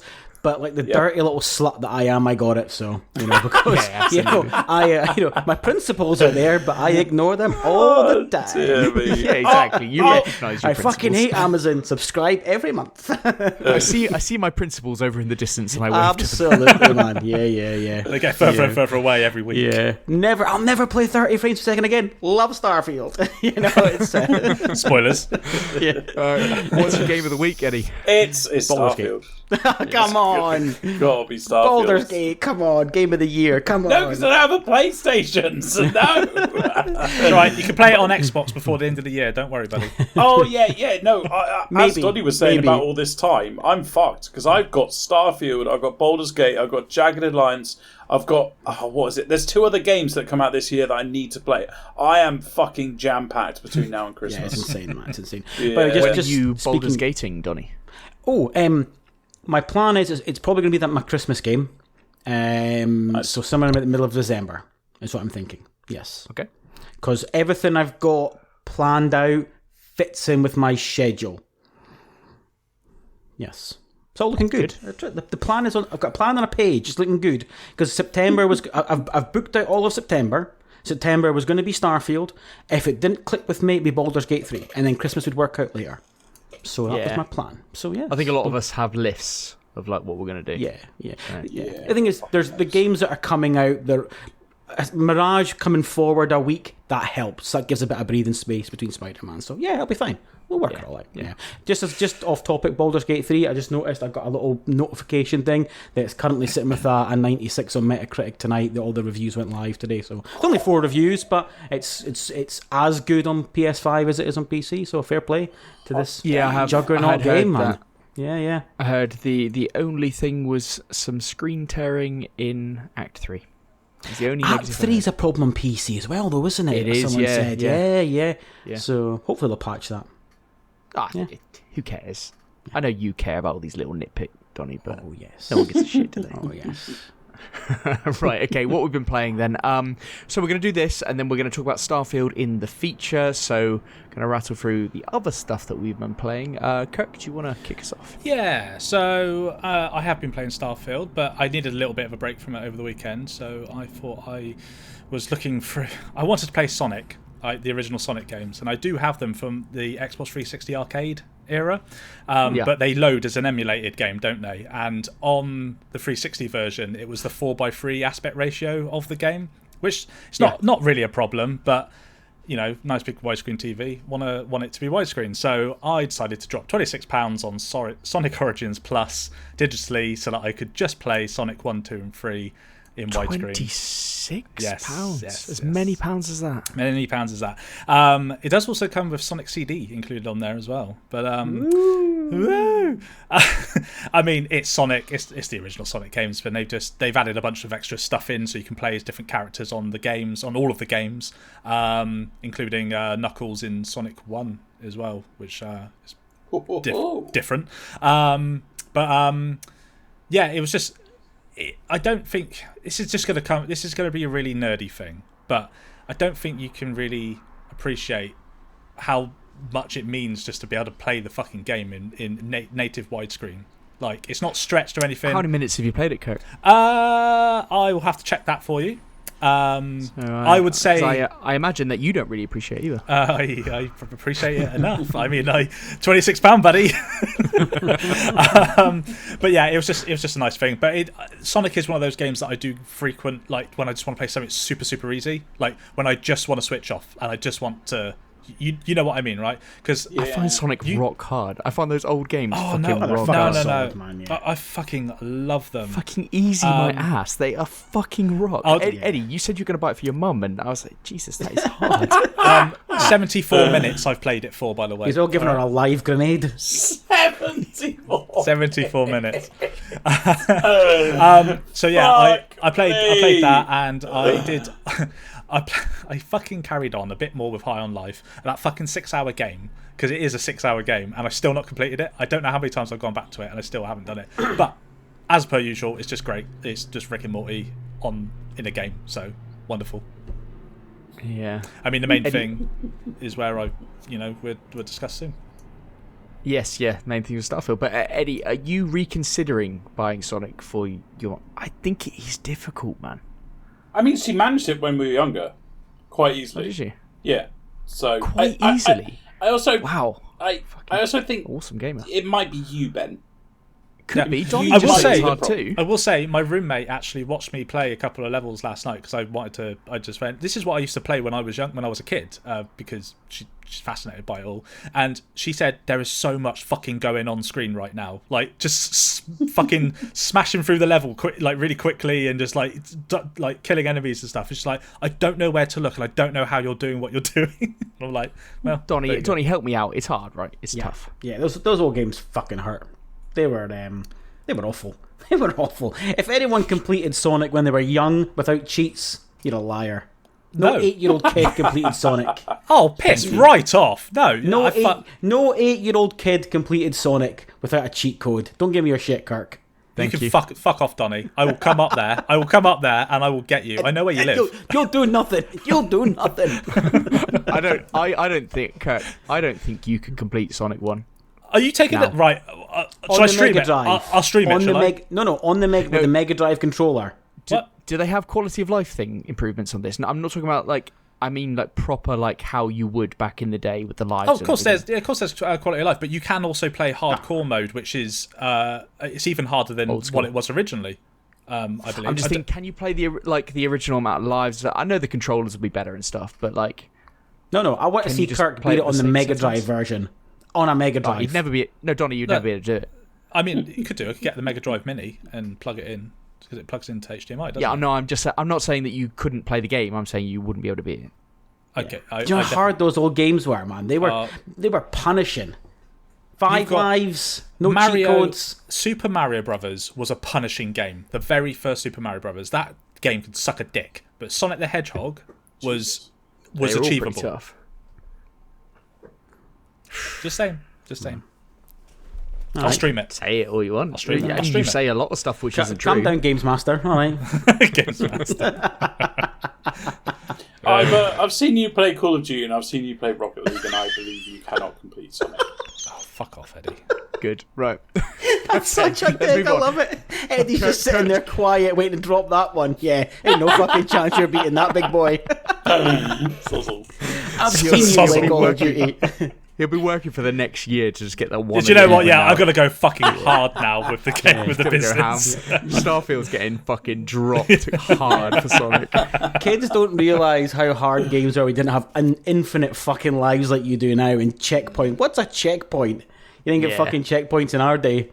Yeah, you get checkpoint when you get the little spinny. What I don't know what they're fucking called. Like it's little post. Yeah, the little post thing. Yeah, that's a checkpoint. All right, sure. Just ruin my joke. Fucking hell. Yeah, well, get it right. Right, let's move on. I played a bit more Armored Core 6. Still punishing? Still fucking punishing, man. I'm only in chapter 3 or 5. I was in chapter 3 last week. I'm still in chapter 3 because it just goes boss to boss to boss in that chapter. And the Armored Core can make you feel amazing and then can make you feel fucking powerless in 5 minutes. I have that with friends. Very good, actually. Very good. But yeah, it's and the thing that gets me about this game is that the build is so important. So if you're lucky enough to have a build which is sufficient to beat a boss within the first couple of attempts, then that's great. But if you don't, then it is just trial by dying. Okay. It's different to like Souls, where you might be able to first time a boss because you are just so powerful, like you're so over leveled that you can just do it. But yeah, this isn't quite like it, and I'm stuck on a boss at the moment that, you know, it's difficult. You look online for like hints and stuff, but everyone's different. Like, everyone's got a different theory for how you beat that boss and things like that. Nobody's really explaining things because it's a new game and shit like that. But regardless, I'm dual wielding this game with Starfield. I was kind of inspired over the weekend by Fluffit on Twitter, because we were talking, and he's overtaken my progress. He is in chapter 4, I think. No, he rolled the credits tonight. Oh, did he? Well, that is inspiring, because that is... He said it was epic. So, yeah, it does... It feels so good when you fucking smash those bosses. It feels brilliant, because you feel like you've earned it. And it's going to be right up there. But this deserves to be finished, so I'll finish it. But I'm just, as I said, dual wielding with Starfield. A lot going on at the moment. A lot going on. Okay. And that's that. Donnie, what have you been playing? So a bit like Kirk in that, you know, not including Starfield. I jumped into No Man's Sky because I hadn't played it for a while. It got a big expansion, which I think was very clever timing on Hello Games' part. And I think I played about 15 hours last week, and it's, you know, it's such a good game. I really wish I had more time to invest in it, because you can get so lost in this game. You set off to be fair, very similar to what we'll say about Starfield and that. You can set off to do one thing, and then you will just get sidetracked because suddenly you need this, and before you know it, because it's so immersive, it just takes you places. And again, because obviously you've got so much freedom to travel places, it's just so good. I found myself just doing good cycles of with my frigate and the town I was building, and then I was basically a mayor of another town and looking after that settlement. I'm just like, I forgot how much there was to do in this game, because so much has been expanded since I last played it. It's actually a little bit overwhelming, even though, you know, I've got like 50 hours in it prior. Quite an overwhelming game because there's a lot going on. I mean, it's had the best part of, I want to say 20 expansions, give or take, maybe even a little bit more. There's a lot in this game. There's a lot. Free, right? All free. All free, yeah. To be fair, they needed to do that free. Yes. Yeah. Ironically, for the last year, they probably could have started charging, because they've more than made up for that clusterfuck of release. I mean, it's 5 years ago. Oh, yeah. Get over it, people. Oh, yeah. You know what I mean? You know, we're kind of holding grudges now a little bit. Yeah. You know. Look at what Cyberpunk are doing. They're charging. yeah, Christ, yeah. But I actually bought a PS4 for No Man's Sky. No when way. it came out. You must be Correct, really fucking disappointed. No, I really enjoyed it at launch, like, because it's one of those games that you can just get lost in. I knew what it was as I bought it, because I didn't buy it at launch. I bought it like a month later. Okay. So I did know about everything. I was just all in on the idea anyway. And it was the first thing that I watched on Twitch. I didn't know what Twitch was, and it was the first thing that I started watching on Twitch as well. That's cute, yeah. So you imagine, you're saying there, obviously you can get lost in it. You picture that now with all the things you can do. It's great. Yeah, it's so good. I went back to it after a few expansions, and it lost me, because the things that were like 3 steps to doing before, it seemed like they were now 6 steps. Yes. Yeah, because obviously it was trying to give you more content, and maybe too much. It was trying to make up for it too quickly, I think, you know. But what I would say is, if you have the PSVR 2, this is a must-play game. 2 guys that I know went and got the game on my recommendation, and they fucking absolutely love it. This thing in VR 2 is immense. It's a must-buy. Go and get it. Eddie, that's for you, isn't it? You love this game. You want a VR? If you got £1,000 to spend, PS5. Yeah, let me just find £1,000. Yeah, PS5 and a PSVR 2, and No Man's Sky. Wouldn't pay £30 for a Starfield, Eddie, but I'll pay £1,000 for a game that I've already played. Yeah. At least No Man's Sky has actual space exploration, though. Don't All start. right, don't ruin it. Don't start. Yeah, fine. I'll talk about my game then. I've been playing, because I haven't been playing Starfield, Farworld Pioneers. I've been looking forward to this one, Eddie, for a long time. Oh, there you go. Yeah, it's been on my playing list for a while. I downloaded it ages ago, actually. In fact, I downloaded it on day one, which was May 2023. So fuck me, yeah, that's 5 months ago when I downloaded it. Jesus, that is a long time ago. Yeah, it's developed by Igloo Soft and the publisher's Tiny Build. It's, for those of you who don't know, it's like an open world survival crafting game. It's, to put it simply, it's like Starbound or Terraria. I think everyone knows Terraria, and Starbound's pretty damn good as well. Yeah, it's one of those that I had a blast with Starbound, and I was talking about it, and then one of our listeners messaged in, didn't they, Ben? Saying, Yeah, it was on YouTube actually. Yeah. Oh, was it YouTube? It was one of them. I think so. One of those many mediums. Saying, oh, there's a game coming out next month called Farworld Pioneers. And I've got to admit, I looked at all the features of one. I thought it looked bloody good. And Game Pass day one. So nice. Win. It's got like 2D pixelated visuals. That's not an issue, as it's what you expect. It's what all these kind of arcs to Terraria kind of games are. So that's fine. No one's gonna complain about that. I wasn't happy that the camera wasn't nearly as good as Starbound. That really upset me. Like Starbound, you could press control and zoom to different areas of the map. Therefore, it's easy to shoot people. But on this, it doesn't have that, which I feel is a really big omission. But hey, that's fine. That's not the biggest problem with this game. The story is really not focused on. Like, you're told a few things at the beginning, like absolute basic bare bones stuff. It's basically a tutorial at the very beginning, and that's it. It doesn't go like Starbound Terraria, where you have these things that you eventually need to go to, and then you get caught up with all the side arcs. That's what makes a good game, in my opinion. This just doesn't have a story, so therefore you find yourself doing the side arcs because you can only do the side arcs. And that's where this game should stand out, is the fact that it has like almost a RimWorld approach to jobs. Like, you have colonists, you can tell them what to do certain jobs, and then they do that, so they like build up or cut down trees. That's where I thought this game would be my perfect game ever. Like, mixing Starbound and RimWorld, yeah, that's amazing. But my god, like, everything's done.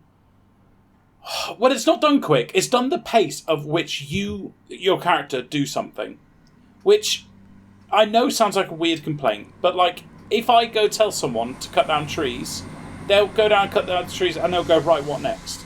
And then you go, oh, well, go and do this. Oh, and then they do that. So it's not something satisfying like I remember in Fallout 4, like that with some of the mods, you got someone to build something, you come back 12 hours later and they've built their house, or they've built like a gun or whatever, and that's like rewarding. This is so quick that it becomes your whole game.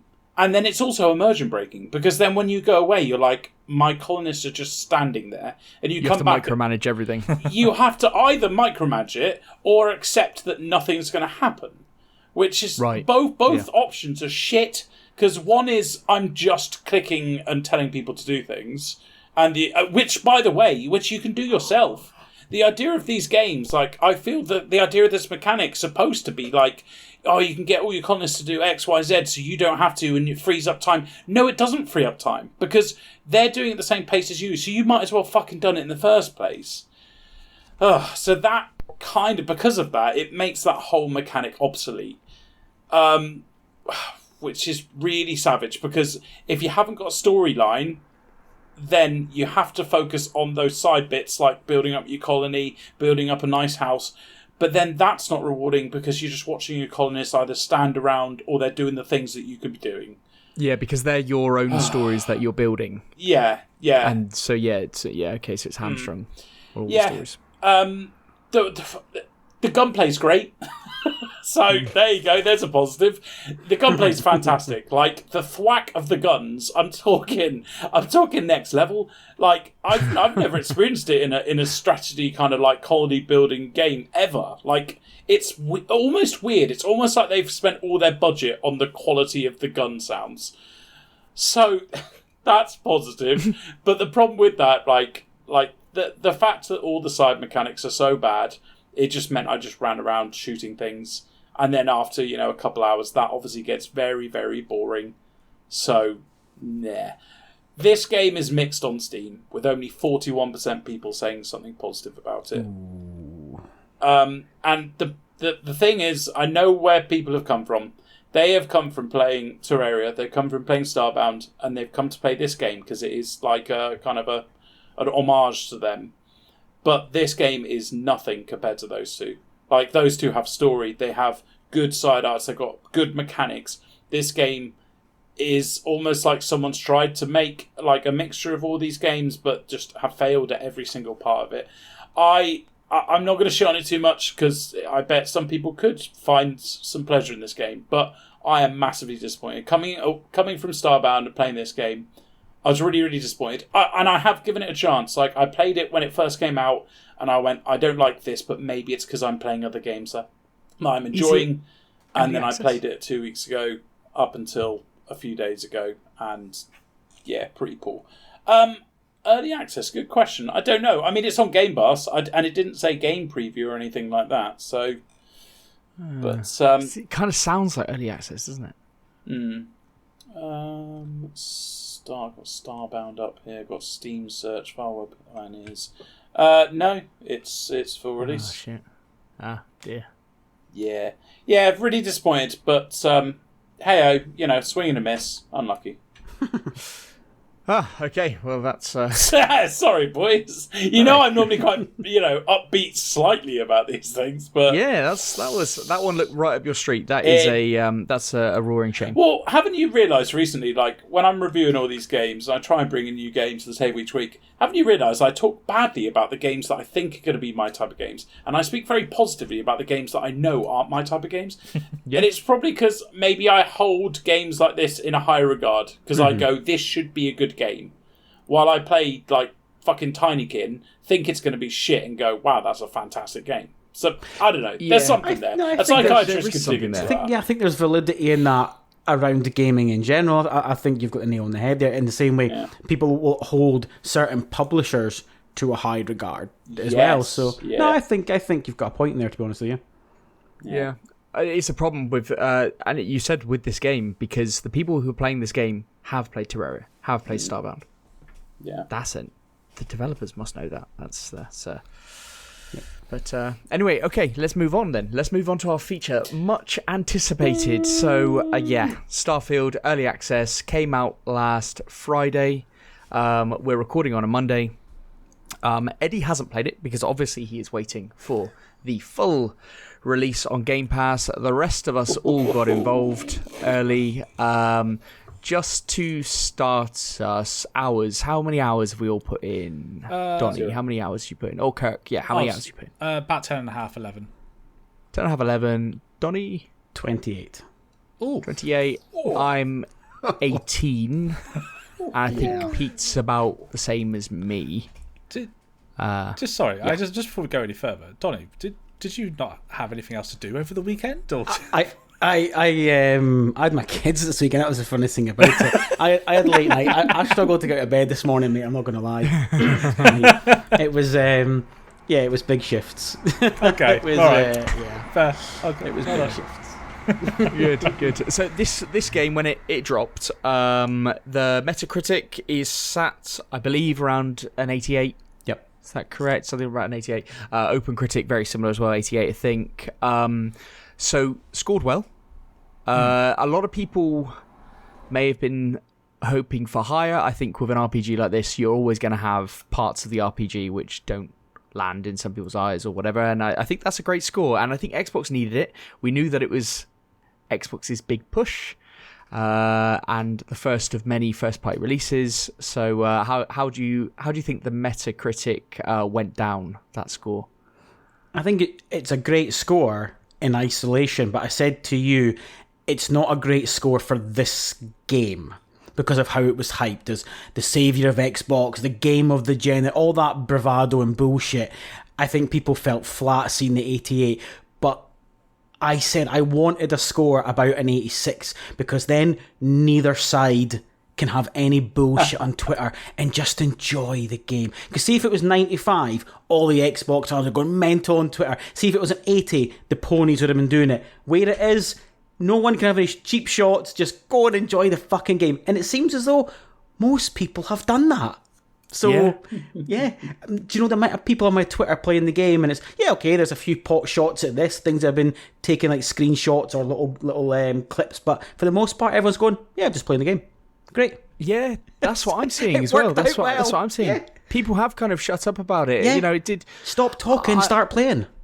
Yeah, that score. Yes, it might be a bit lower than some people thought. It might be a bit higher than others, but and it's kind of taken it away from talking about like game of the year discussions or game of the generation, all that kind of stuff, and just actually now just talking about a decent game, and we just get to talk about it. But yeah, I mean, as somebody who hasn't played it yet, Eddie, is that does that score excite you, or you know, is that what's funny? I'm shocked by that because I have watched 4 videos on it, and all 4 of them have been negative. So you didn't watch Word for Buy, did you? I did, both of them. That review is a joke. I watched the review, and I also watched his follow-up video of why it's so bad. Of who? He hasn't played enough of that game. He has not played enough of the game. Who was that? Worth a buy. He's played 18 hours over 2 characters, and he quit the first character after a couple of hours.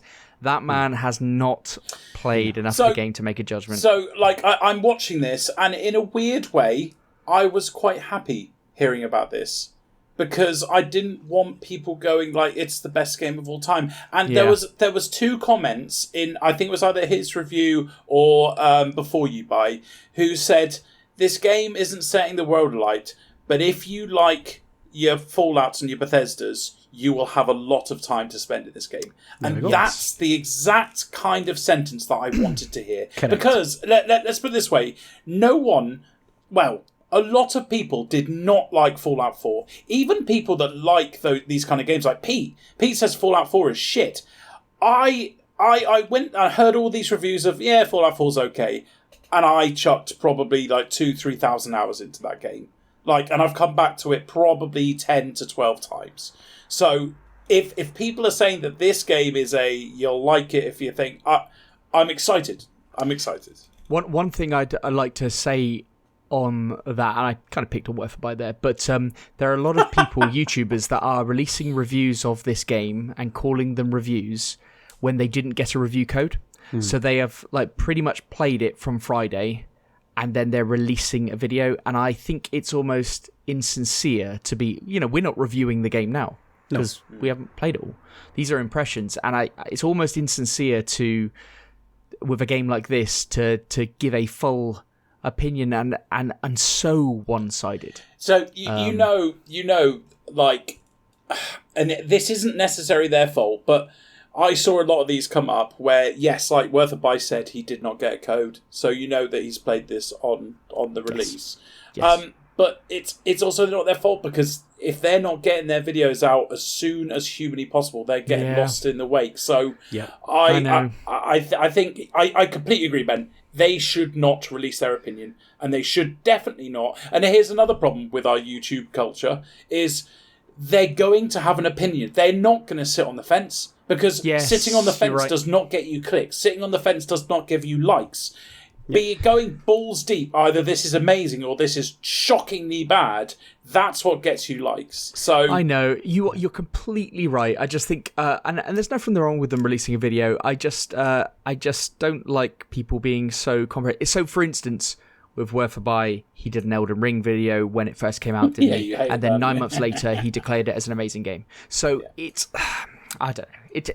But regardless, the Metacritic was decent, and that was a good start to the weekend for those of us that were interested. Pete and I had a discussion last week and said anything over an 85, we're going to be really interested in this because it's a Bethesda game. So, but I think first of all, should we touch on the graphics and how it looks? How are you feeling about that? Kirk, how are you feeling about that? I, for the most part, think this is an incredibly good-looking game, considering how big it is. I will say that facial animations fall quite flat, but on the flip side of that, the surfaces and like the surfaces on the the floor, the sides, etc., the spaceship, the details, everything that you pretty much look at that's important looks really, really good. It's just, and I as far as I'm aware, the facial animation stuff is a Bethesda thing. Like, they've had it before. Like, it's the Bethesda way, the way that they do it. And I think I've been privileged to play certain games that have obviously taken it to the next level that they could. So it's kind of just set my expectation, and then I've come to this and I've gone, it's a little bit. Do you know what I mean? Like, when they're talking to you. I know what you mean. Yeah. I definitely know what you mean. But I do know what you mean, Kirk. And in fact, I've got to admit, when I was watching these videos, I did think this looks very Fallout-y, like the expressions and stuff. And like, you don't see anywhere else. But that's not to take away from the game as a whole, because I understand it is a huge game. So I had that in the back of my head. So I forgive that. And when you're running around, like, there's a bit where I went to the Earth's moon, and yes, it was fucking incredible. Like, the way great, they wasn't it? Yeah. I literally went, holy shit, wow, that is amazing. Like, the lighting from the sun and just the way it casts over the rocky terrain and stuff. I was like, holy fuck, this is awesome. So you get like wow moments like that, and then there's just a few things that go, but Yeah, I'm with you, Kirk. I mean, just to put context on this is your first Bethesda game. Absolutely, yes. Yeah. Donnie and I are like Skyrim a lot. We're not really big Fallout fans. Correct me if I'm wrong. Nope. And Eddie is a massive Bethesda fan. Yeah. Is that fair? Yeah, absolutely. But you've hit the nail on the head there for me, Kurt. The lighting in this game is spectacular. Yes. I think it's done so well, and you kind of need that in a space game, and arguably in a space game it's almost easier to emphasize that. We always said about Dead Space and stuff, it's easier to get these dark corridors looking nice and stuff, but the attention to detail, I think, is wonderful. The NPCs range from looking fine to rush to awful. Mm-hmm. Yeah. However, the ones that are in the story, the ones that are like important, actually involved, like the ones that the voice acting is really good on, and they're absolutely fine. Like, they look absolutely fine, the normal NPCs. Is that what you think, Donnie? I'm in full agreement though. I've defended the NPCs last week when I was watching all the leaks, and then defended them on Twitter, because you're right. I think the ones that are just walking around the street, okay, do you know what? They don't look great. We get that, but the ones that you're actually interacting with now, I, more than anyone, have a reason to be critical, given the fact, look at the sort of first-party PlayStation games that I'm accustomed to. But I understand it's apples and oranges. You can't have that in a game like this, where it's got almost endless combinations of conversation.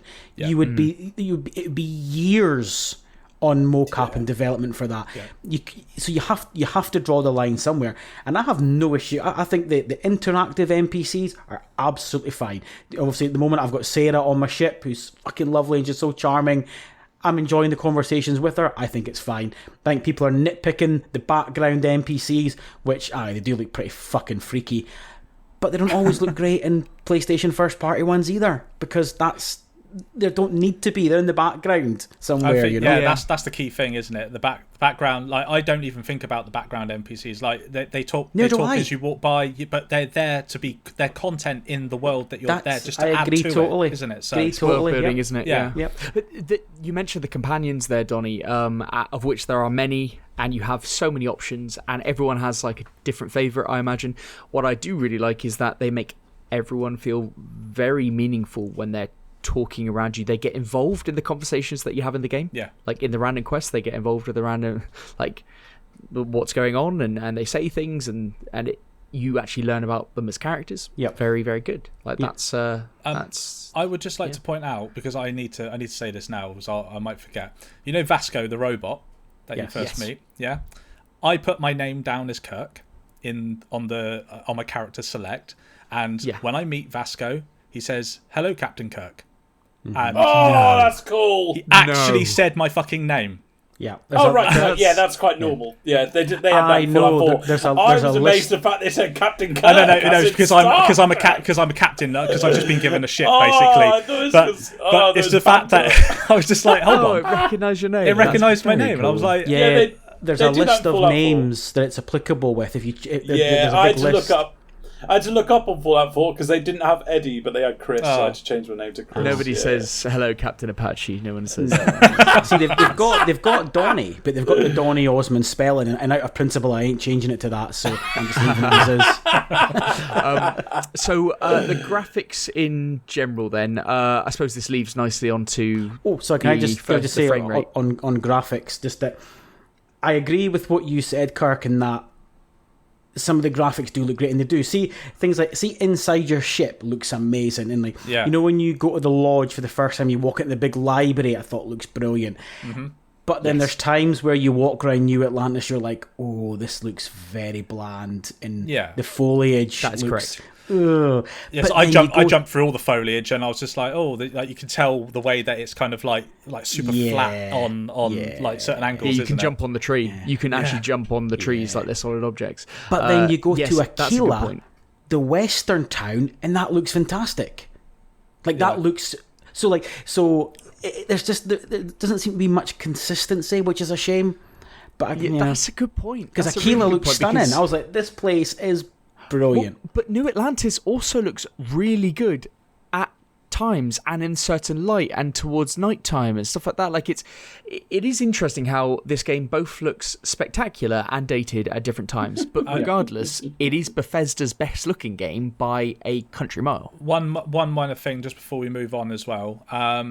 I went through some caves last night, and you could tell that this area was supposed to be. There were areas of it that was supposed to be pitch black, basically. Like there were lanterns lighting up various areas, etc. Blah blah blah blah. But the blacks were super washed out, and it wasn't the first time that I've seen it. I just put it down to maybe my settings on my TV were wrong or something. But then it triggered in the bottom left hand corner your little compass / HUD bit. That's pitch black. And that was black. Whereas what I was looking at on screen in the caves was like a Vaseline effect kind of black. And I've looked into this as well. And the guys at Digital Foundry said something similar. That it is a technique that they're using for some reason. I'm guessing it's to do with how they're rendering, because it's all procedural, isn't it? A lot of it's procedural, etc. Yeah. But I don't. It's just one of those things. Like when there's actual proper light available. Like when you're on the surface of a planet or something, it all looks spectacular. Like going back to the moon, like the blacks look super black there, but there are just areas that just don't do it quite right, and it's actually hard to see. You might notice what I mean when you get to a certain area, but just something to bear in mind. Good looking in general, though. Probably yes, absolutely. It's better than I thought it was going to look. And this is going to be contentious because I know we have the biggest frame rate whore in the world on the show this week. But let's talk about frame rate. We have to get out of the way. Let's talk about frame rate. Donnie, what's your opinion on the frame rate? Oh, it's awful. Yeah, it's awful. The minute I walked out the mine, I'm like, oh man, can I really play this? 30 frames. 30 frames is not just from a visual perspective, but it's horrendous, and it shouldn't be there in this day and age. And the fact that one of the guys in our Discord has got a PC with 1660 CPU can run it at 60, which is less power than a Series S. It's like this is unacceptable, and it does hurt. But I'm just having to mosey on. I'm having to suck it up, but I'm having to squint my eyes at times. I'm like, oh man. This is not. I hugely. What are you thinking? I hugely disagree with you, Donnie, and I'm a sucker for 60 wow, frames. I thought you'd be massive. No, wow. No, because it was a bit hard to begin with, just because I have been playing games that are 60 lately. But I think within 15 minutes, I was like, this is absolutely fine. And now, unless I'm looking for it, I don't notice it. And I'm running around a lot. I'm moving around fast a lot, and it is fine. It doesn't need to be 60. It would be nice, but it doesn't need to be. It needs to be 60 because it's a shooter as well. No, it does. Yes, I'm just going to say, and I won't say this very often, that I totally totally wholeheartedly agree with Kirk. Yeah. Now I thought, I tell you, if this was on God of War, I tell you what, fucking hell. No. I tell you for why. Like, you fucking bots. I noticed immediately. That it was 30 frames, and then the more I played, like, the less I noticed. Exactly. And then I was listening to podcasts talking about it, and we had a discussion about it, Donnie, when they were talking about the frame pacing during turning and why this was better than other 30 FPS games and all this kind of stuff. And because I turned off motion blur immediately. Yes, you do, yeah. Motion blur and film grain off instantly. Yeah, both of them off. And that obviously helps with the frame pacing as you're turning. That's the main thing. But they have done, I think, an incredible job with this game. That 30 frames for now, I just think you're really sensitive to it, and that's not in a negative way. Your brain is just sensitive to it, Donnie. And I think there will be a subsect of people, however large that percentage is, where it's 10%, 20%, whatever, where this genuinely affects you. When I'm looking through my eyes, it's not me being like defending this game or whatever, because we'll go into that. It is a complete non-issue for somebody like me. Like, once I've been in that world for 20 minutes or so, this is not a problem. This is a beautiful looking game most of the time. I'm right there with you, honestly. Down to the T. Kirk, when you game, what do you game on? What do you use? Sorry? TV, monitor? I've got an LG C2. C2, great. Same TV as me. When you put it on PS5, what setting is your channel on? Do you use gameplay mode? Do you use normal mode, or do you not bother? You do use gameplay. Do you mean mode? The piss out of you once for it? You mean the gameplay mode that's built into the LG? Yes. Do you use game mode, or do you use another setting? I think it's game mode that comes on automatically. Right. Okay. So you don't actually choose game mode. No, it comes on auto. Yeah, but I mean, what I mean is, you don't personally choose. You wouldn't choose game mode for second. You would just play it on any mode.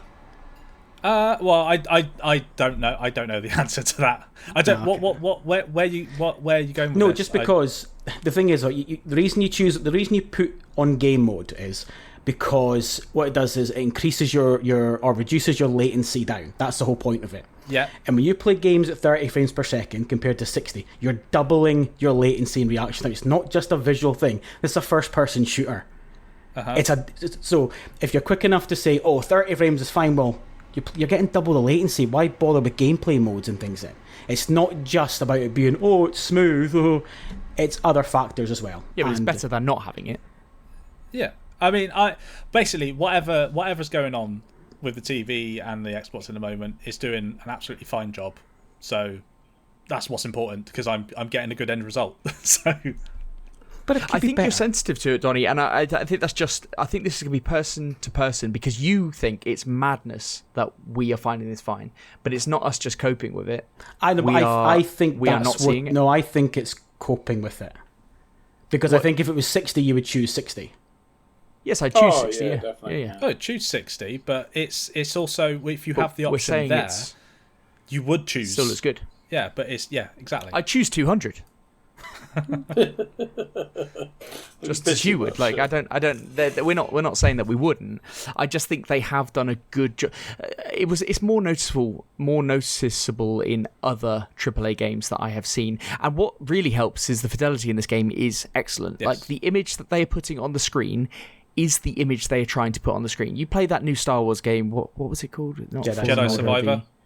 Jedi Survivor. Like, the fidelity in that is awful. Like, what they're trying to put on the screen is not what we're seeing. But with this, it is. It's very clear. It's very clean. That helps with all of this stuff. I think for most people, they're not going to have a problem. Some people will, obviously, but I think it's less of an issue than people made out. That would be what I'm saying. Do you know what's less of an issue with the Bethesda game is looks over mechanics anyway? So should we move on? Because I don't give a fuck about frame rates or graphics. Let's talk about the gameplay then. Let's talk about the gameplay. Do we want to start on that? Donnie, do you want to start us off on what you think about the gameplay of this and the loop and everything? So I'm 28 hours in, as I said, and I've only completed 2 main quests. Lovely. So I effectively have got completely lost in the gameplay. in that I have just been branching out, doing lots of what I think is quite meaningful but little things, and just kind of getting lost in everything that you can do. Like, I went on a massive side quest and got a new ship, which a lot of people are doing. It's called the Mantis Quest, which I recommend. I'm going to do that soon. Go and do it. Yeah. And I've spent probably about 3 hours upgrading and building that. My ship's it's that Mantis ship is now a monster. I've basically doubled the storage and things on it. So I've gotten really lost in that shipbuilding.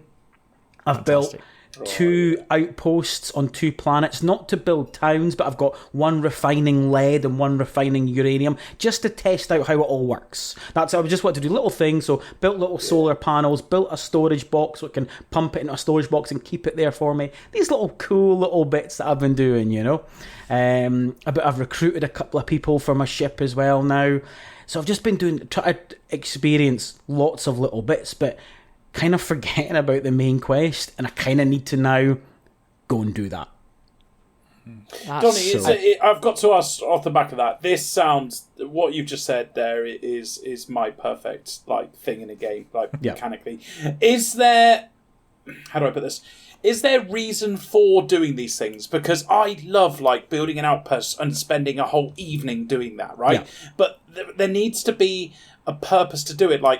You said you're mining. Do you need those things for certain things? I just did that because I just wanted to test out how it worked. That was all. I was just curious. So I just picked lead and uranium because it was 2 different planets I landed on. But you're right. You've asked a good question that I don't know the answer to. I think you can build things, Eddie. I think there are things that you use these materials that are on all these planets and you can make stuff out of it. It's the same. Yes, that you can. Sorry. I haven't done it personally, but it's what I've heard from things I've listened to. It's the same with food as well, because you can harvest alien life, and you can obviously pick up basically fucking everything in the game because it's a Bethesda game, and there are ways that you can build things to make your own med packs, make your own food sources, make your own healing stuff. You know, I think that's. I think the answer is yes to that. Yeah, because you've got lots of upgrades and research you can do, which you obviously need all these materials for. You're locked out of some of the good upgrades until you unlock the skill trees later on, so they're quite far down the road. But what I don't know, Eddie, is there a real purpose to building say you find a paradise planet and you want to build an outpost like you can in No Man's Sky, which no one comes and visits? Is there a purpose other than just cosmetic in doing it? I don't think so. I think you just do it for the fun to be, because it's a cool mechanic to have, but there's no real purpose. You can employ people to go and work at it, but there's no real purpose just other than just doing. But that's not the same with Fallout 4 though. You build a base just to do, don't you? Yes, but for example, there was a brilliant mod. I think it was one of the biggest mod that did get you certain things, and you did get. I think you got rent money or something, didn't you? You got something weird. Maybe that was part of the mod. But that's, to be honest with you, I just want something other than cosmetic. I find cosmetic boring unless it's tied into something that I'm getting for it. So it's so weird my brain works, but if I built a full-on outpost, if I got nothing from it, I will go, what a waste of time. I don't want to do that. If I came back once a week and they went, here's 2 gold pieces, I'd go, this is the best game of all time. Well, obviously, you can build your outpost next to areas you can refine on. So, say you found a gold reserve. You could build your outpost on that reserve and then build a big fancy cosmetic outpost that looks like a big grand hotel or whatever, and you'll have your refiners refining that gold and then pump it into a box. You could do that, for sure. I think it will do what you're saying, Eddie. It's just what you then use that to do. So you can find people to sell that stuff to as well. Okay. Then so it's just a case of what you'd use that for, which we don't know yet. This is just but what it is a great framework, and if it is modders that have to come into, and this game might rely on modders to do a lot of the legwork to make that end game content, to make that final loop, I don't know, but it at least means that there's a framework there to do that with. Well, Kirk, what's been your approach to the game? So Donnie has kind of just gone about everywhere and doing his own thing. Okay, so which is great. My initial first few hours, because it was a lot to take in for me, because this is my first time in a Bethesda game, and there's a whole lot of mechanics I have to learn, and there's a lot of mechanics I still don't fucking understand, to be honest with you.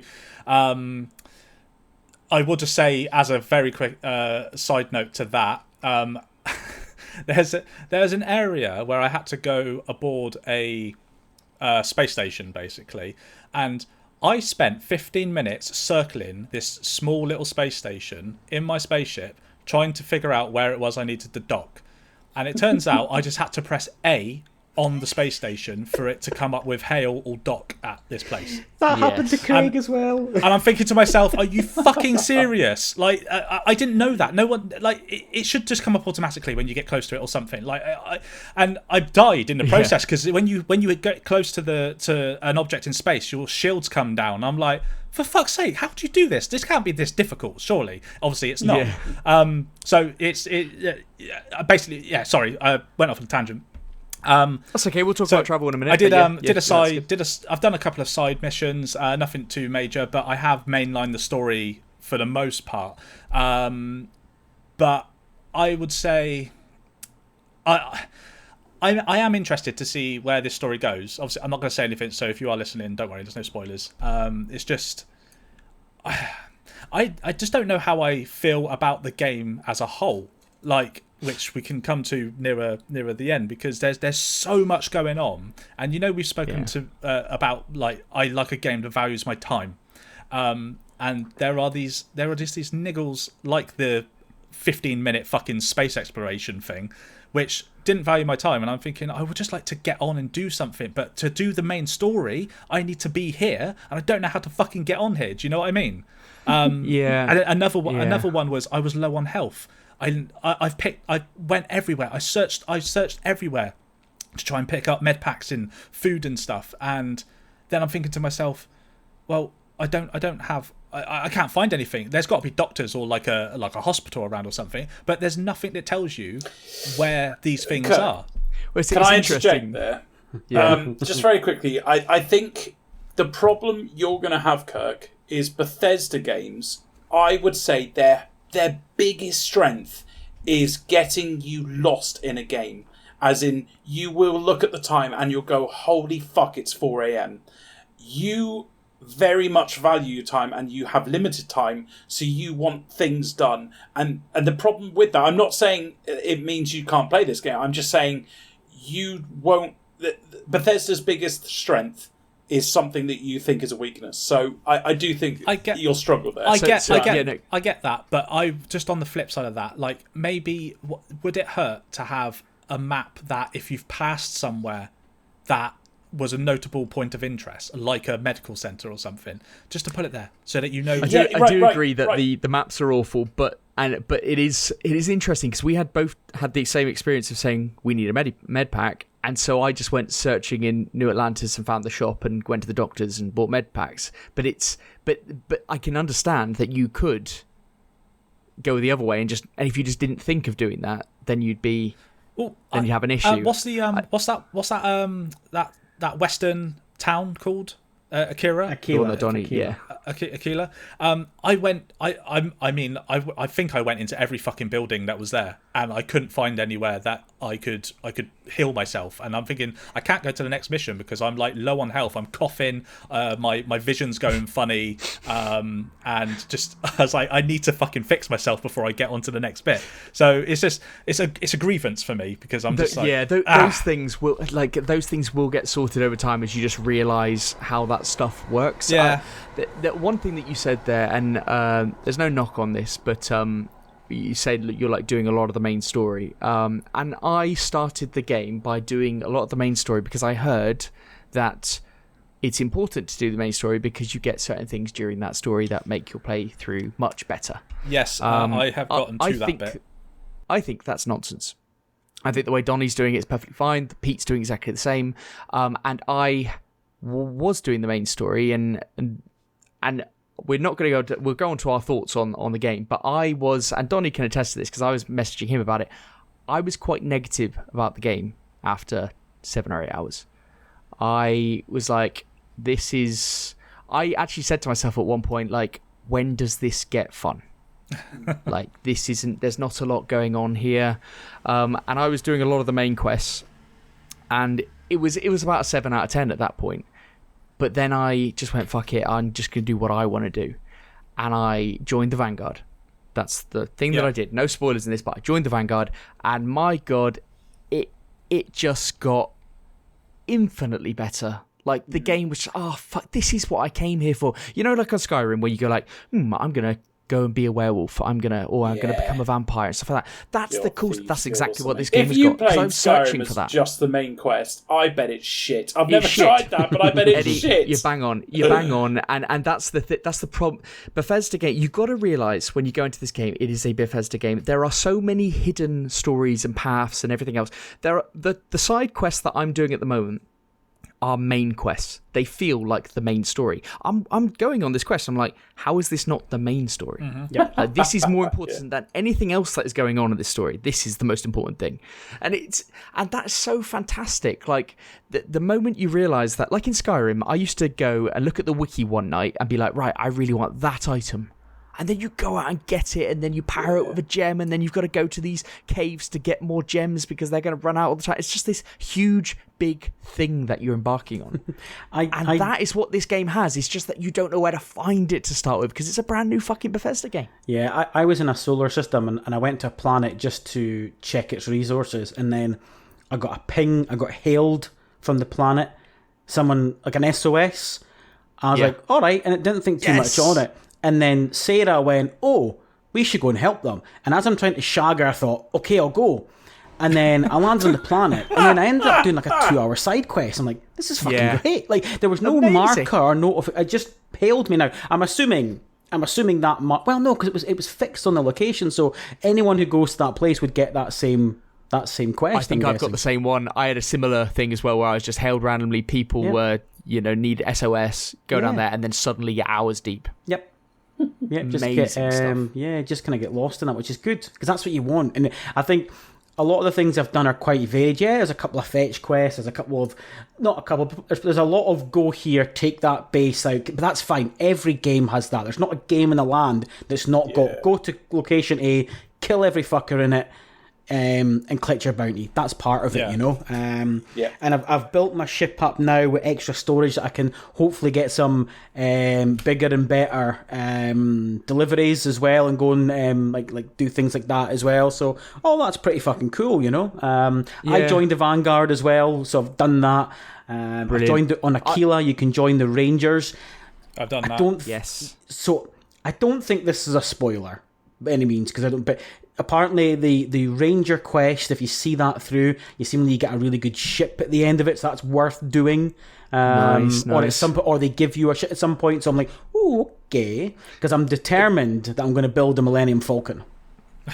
And you need a big ship to start with as a base, you know? So I do think that it is, if you are someone who has started this game, you're like, oh, this is supposed to be really good, but I'm just not feeling it. I do think just go and do something like join the Vanguard or go after the other factions or do something, because suddenly you realise what this game is.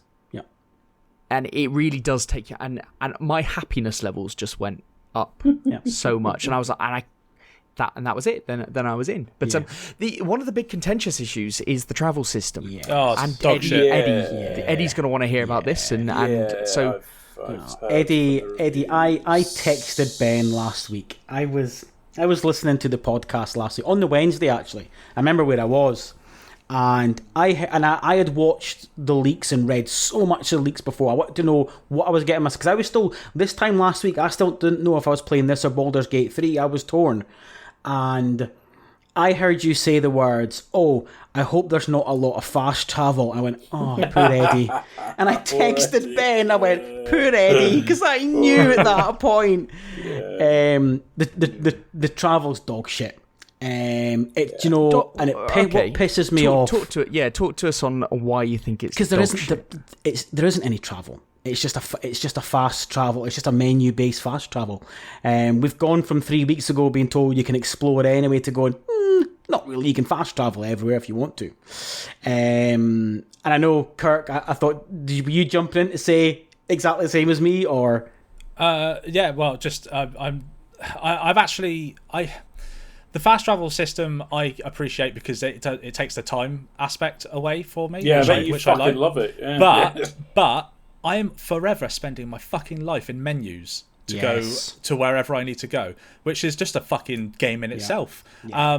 And because things aren't clear with where you need to go, how, like, what mission you have selected or all that kind of stuff, I'm thinking, cool, right, where do I go? Zoom out so I'm not just in the solar system, I'm in the galaxy view, so I can see all the fucking different galaxies. I'm like, okay, I don't know where I got to go.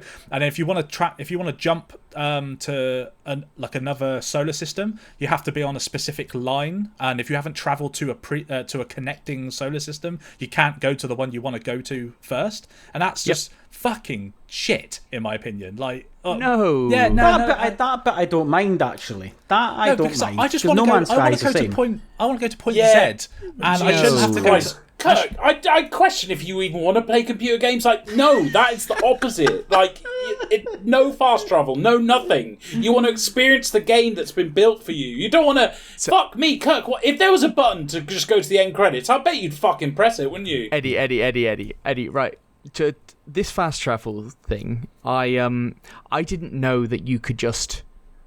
if you've been somewhere before, just like select it from the menu and then just fast travel directly there. So I was actually like, for the vast majority of my playthrough, I would maybe fast travel back to my ship. I'd get in the ship. I'd sit down. I'd then launch off. I know get the cutscene to launch off.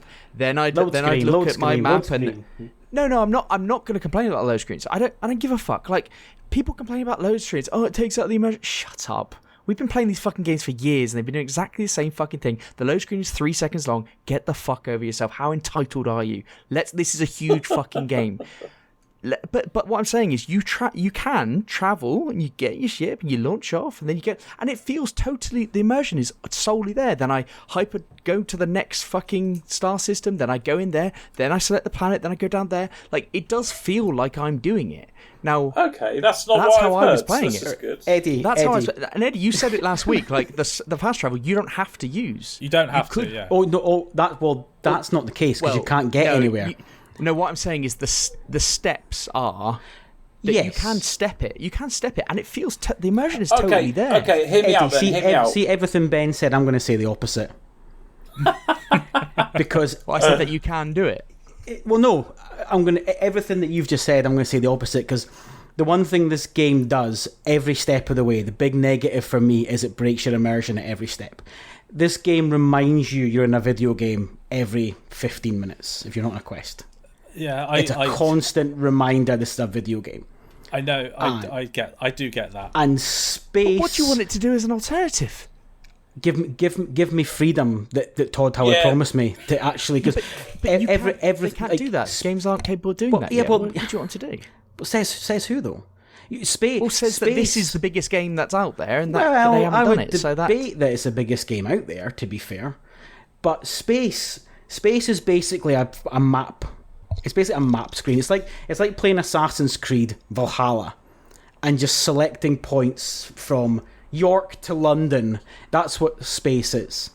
It's the least space game you've ever played in your life. It's not. It's barely a space game. So you can do the steps, right? That's madness. But hear me out. Is there? So I will not do the fast travel. It's as simple as that. But you have to select. You can't fly anywhere. When you're in space, you're in a goldfish bowl in space.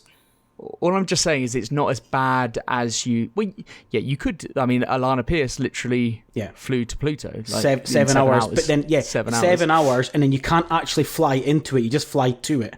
You can't actually fly. So the landing... So you still have to fast travel into the landing zone that you do from the menu anyway. Like, that is the key thing. You can't take off a planet and you can't go to the planet without the little cutscene. Without the cutscene. And you can't hyperdrive to the next solar system, to the next star without the cutscene, which you'd expect as well. That's fine. Yeah, that's fine. But that's what's going on. And Yeah, and that's your steps, really. You could, once you've been there, fast travel somewhere directly, but you could go back to your ship, go like I was doing, and I'll take do that. off. And, I do that.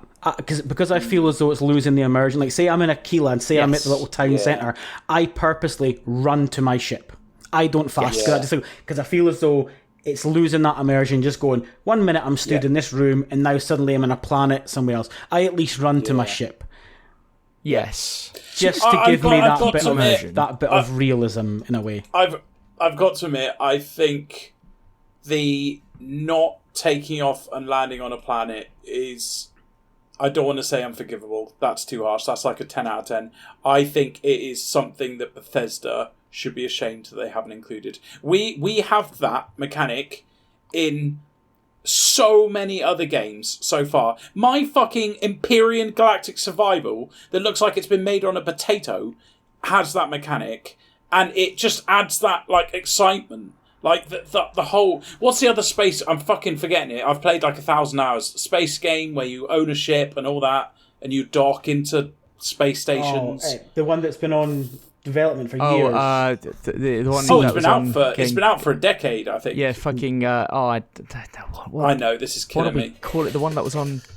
You own a ship. You could be a trader. You could be a pirate. Elite Dangerous. Thank you, Elite Dangerous. Like that came out fucking ages ago, and that is like. There's something really rewarding and immersion filling, like when you're taking off and you have to ask permission, all that shit. Like I think they have missed the biggest problem there. I completely understand if you like zoom to different planets or different, because you know that it would almost be immersion breaking because you go, well, it wouldn't take that quickly, but the landing and the taking off, if they just included it and therefore you could land in different bits, I just feel like it would have been such a bigger. So I think what's happened here is they've sat around a table. I think they've sat around a table and said, okay, what are the features that if we gave an option for people... So we'll give the option to do that, but then we'll also give them to land automatically. How many people would do that a couple of times and then just land automatically? And I think they've had to make concessions because this is an RPG. But they could land in other places. Like if they included that mechanic, they could. See, that's the problem, because there are curated places on every planet or every moon. Yeah. So you can't just go anywhere on that wherever you are. So to let people land willy-nilly, it just wouldn't work. No, it wouldn't, because they've strategically put you in places where, even on the procedurally generated places, there's going to be 3 places of interest or something. Yeah. And you're in between them. So yeah, I think that is immersion breaking. This is an RPG, man. This is an RPG. All the more reason it shouldn't be immersion break. The whole point is you're role playing. No, Ben, I say Bethesda games. I think Bethesda games, before story, before that, it's open world. Bethesda games are the kings of open world. I think that should have been their priority. It should have been open world first, then RPG, then story. Like, I understand what you're saying. I'm just saying, from my perspective of playing the game, and people will have different views, obviously, but my perspective of playing a game, with the game that they have made... with the quest system, with everything going on, with all the complexities around everything, I'm not sure they could have done it differently.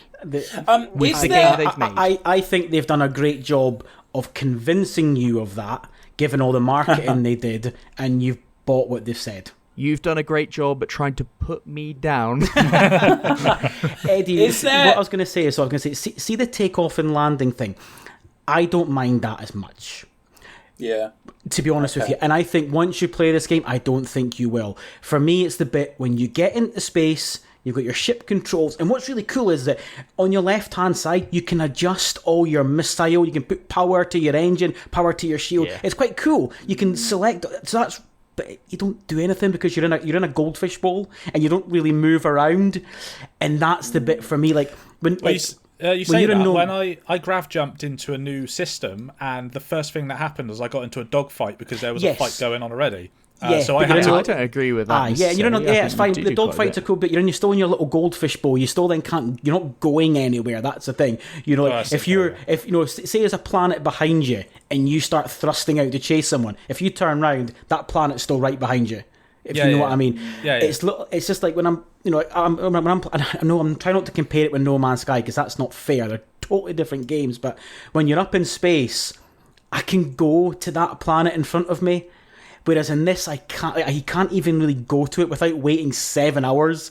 You're like, so like, if you could actually approach that planet and then at least fast travel into it, it wouldn't be so bad. But space is literally a fancy map, and that's so the bit weird, for me. then, That's the bit for me that gets me.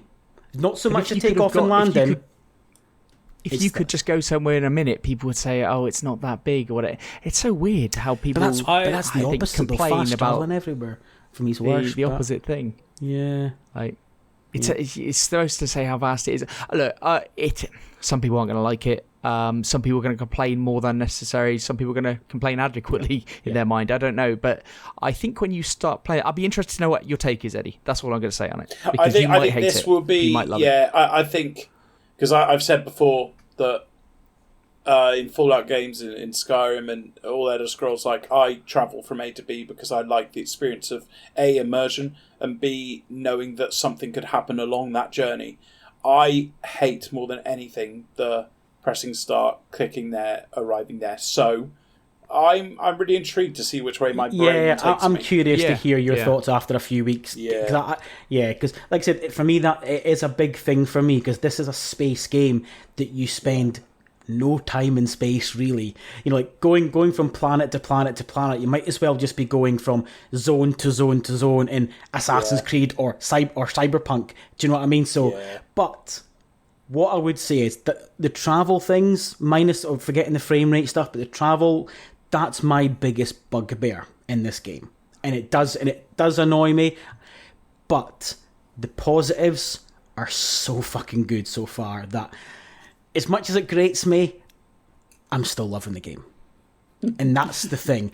Yeah, they're bad negatives, and for me, it is something I think it's not a deal breaker in that I'm spitting the dummy out and not playing the game, because I'm going, well, no game's perfect, and look at all the good you're getting. You know, so yes, absolutely, yeah. And that's the thing. There's a trade-off. There's trade-offs. Maybe. Yeah, that's the thing. But that may be better. It's a computer game. On that, Donny, so I haven't really spoken about any positives on the game yet. We haven't got to that. I think we haven't really yet. We've just been bitching about it. Good stuff. Yeah. What I will say is that I've obviously, like I said, I put in about 10.5 hours into this, and considering I'm going to say learning curve, but considering everything I've had to learn to get into this, there is something there in the game that intrigues me and has kept me going, because I don't need to play this, and I don't need to have played it for as long as I have. I could have played it for a couple of hours and gone, I don't think this is for me, and just sacked it off. I've put 10 hours of my life into it, and I'm still undecided, but I still want to play as well. So that means that there's something there which is holding me in. Does that make any sense to you guys? Mm-hmm. Like, yes. So for someone who values time, yet I've moaned about the things I'm not happy about with the game, but I'm still going, I still don't know. I've got to carry on playing a bit more and just see what goes on next, because there is so much in this game that is happening. There is so much to enjoy. There are things that you need to get over, like being encumbersome, because that's a fucking annoying thing that happens. Encumbered, sorry. That happens all the fucking time. The inventory management, etc. That is a thing that I need to get my head around, because it's just it. I'm like, oh, for fuck's sake, I need more space. I need more to be able to do more. But there are, I mean, put the main story aside, there is a lot.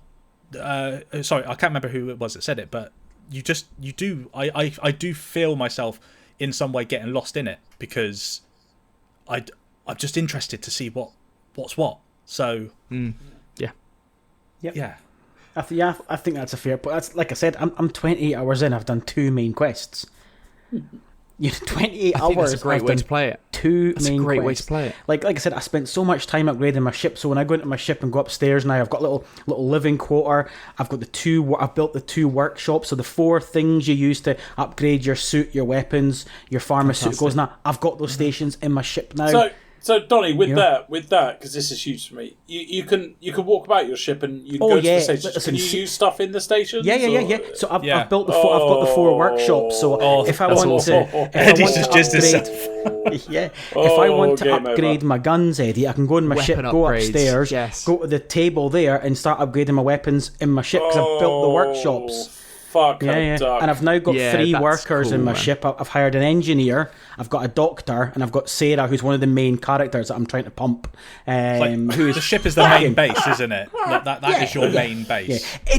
But again, it's just a shame you spend so little time and space in it, and that's the thing, because I love being in the ship. And by the way, see, we spoke about graphics. See inside the ship, see the detail and how things look. Fucking love it. I'm actually going to record a little video because walking through it, I'm like, I fucking love being in my ship. It's great. Look, Bethesda games are what you make of them. Like, I think Bethesda games are about the goals and the challenges you set for yourself, and like you've done with that ship, Donnie, and when you've just said like all the stations you got in there, that's the purpose of the ship now. For 7 or 8 hours in this game, I didn't know what the loop was. I said to you, I said to Pete, I was like, I just need to find the loop. If I find the loop, it's there. I just don't know what it is. I don't know. I'm not really enjoying that, doing these main quests, which at the start, it just feels like you're doing a bunch of fetch quests because it's a tutorial type thing, as you said, Donnie, to me. Like, you need to go off and do your thing and get lost doing your thing. Have I progressed anything in the last X number of hours? No. Have I had fun? I've had so much fun. It's gone from a 7 out of 10 to something much, much higher, and I'm having a blast. After this podcast, that's what I'm going to be playing. Like, this, so am I. I just cannot wait to play it again. I cannot wait to play more of this game. It's mental. Like, I really, really love this. And you know what it reminds me of? Cyberpunk. It reminds me of the same process that I went through with Cyberpunk. And it feels the same. It's got that same thing that just makes you want to just turn it off. You turn it back on. And Pete said exactly the same thing. So Pete's written down here that like he'll take a break from it, and then 10 minutes later he's back in the game. But he's made some good points. He said that this is exactly what he expected so far, not in a bad way, and it is for him Skyrim in space. It's fundamentally what it is. Like, because I know Pete has a lot of motivations towards these games, the same as me, so that's huge hearing that. Pete has been loving it. He's been loving the combat, the gunplay. Like, I know you're a big fan of that, Donnie, as well. The gunplay is really good. Just a shame that the enemy AI are a bit enemy AI is a bit dodgy. You shoot them and they're just like, what's going on? But like Jetpack is a fantastic addition. Like, different planets having different gravity. I was amazed today to see that slowdown in Fallout. I think it was Jet, which was ironically you made by using poo and plastic together, but that slowed down time. Is that there's something you can do in this, isn't there?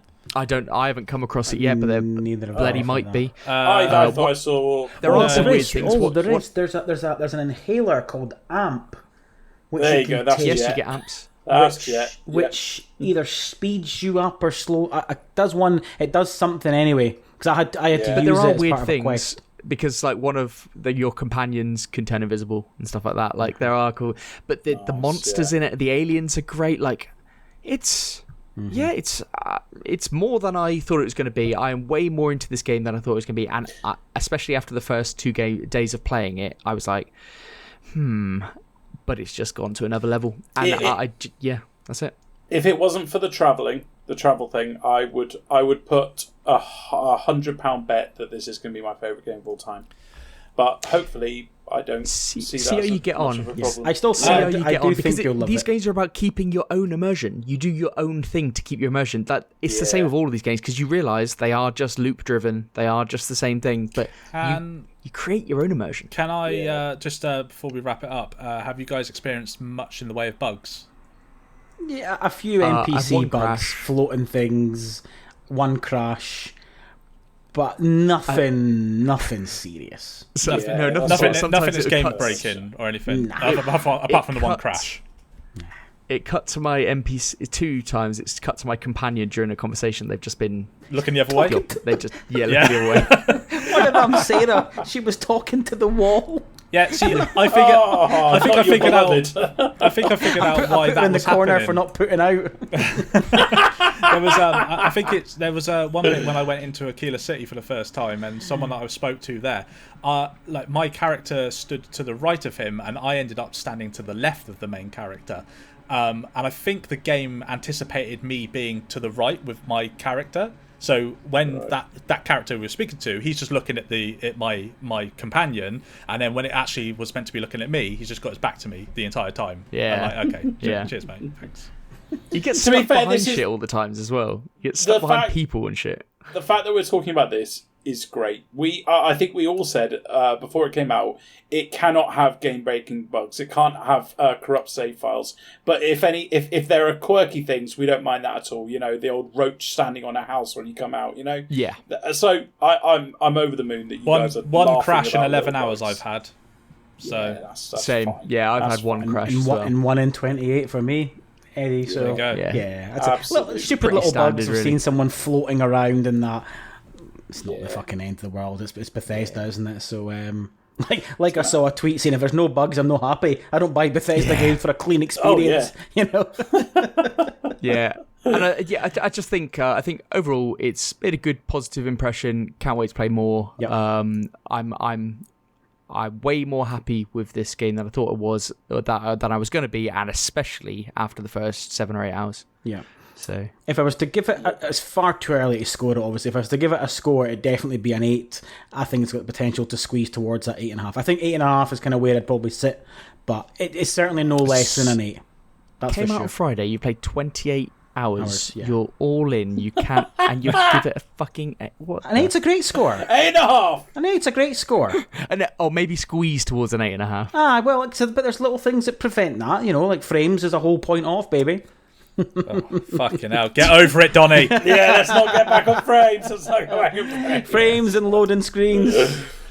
I'm sure we'll be talking about this game in the weeks to come, and we get Pete's comments next week. So, and we'll play a lot more, and Eddie's comments next And week. my own. I know. Cannot wait for I'm Eddie's comments. Do you know, I'm really looking forward to seeing what Eddie says. Eddie, I do think you're going to love it, mate. I do think. you will. Right, so Donny, a little secret into my personal life. My missus Oh, no. hates that I play computer games so much that we have a budgeted evening once a week during the week Yes. for date night. That date night falls on a Wednesday. I had to politely tell her that it's on to Tuesday this week because Wednesday, Very Thursday, Friday is all As you Starfield. do. As you do. Very good. Yeah, that didn't Well- go down well. So, yeah. Well, I hope it's worth it, Eddie. I hope you love it. Let's hear what you think next week. But and hopefully Kirk as well. You continue playing. But let's see how we all feel about it next Yeah. week. But Yeah, sweet. yeah. But okay. So socials. If anybody's got any strong opinions counter to what we've been saying, or in support, then you can email us podcast@grumpygamers.co.uk or tweet us at grumpygamerspod. But yeah, I think Donny, thank you very much for coming on. Yep. That's No problem been at really all, good. gentlemen. A lot of Thank you strong very opinions much. on Starfield. Absolutely. Do you want to plug your own podcast while you're here? Oh, well, yeah, I'm part of Pure Dead Gaming, which they do a weekly podcast on a Thursday. I do Pure Dead PlayStation. I do a PlayStation-based one fortnightly, so if you enjoy hearing me rant about frame rates, you can catch me there fortnightly on Pure Dead PlayStation. There And we you go. couldn't talk about this game on your podcast. That's why you have to come on here. Well, Is there any reason? on Thursday's recording, we spoke about it for the first 5. Obviously, it hadn't came out yet. We're talking about, are we excited for it? And I wrote on the timestamp, the ponies talk about Starfield. You know? For God's sake. Good stuff. Good stuff. Right. Well, for this week, it's GG. GG. GG. JJ.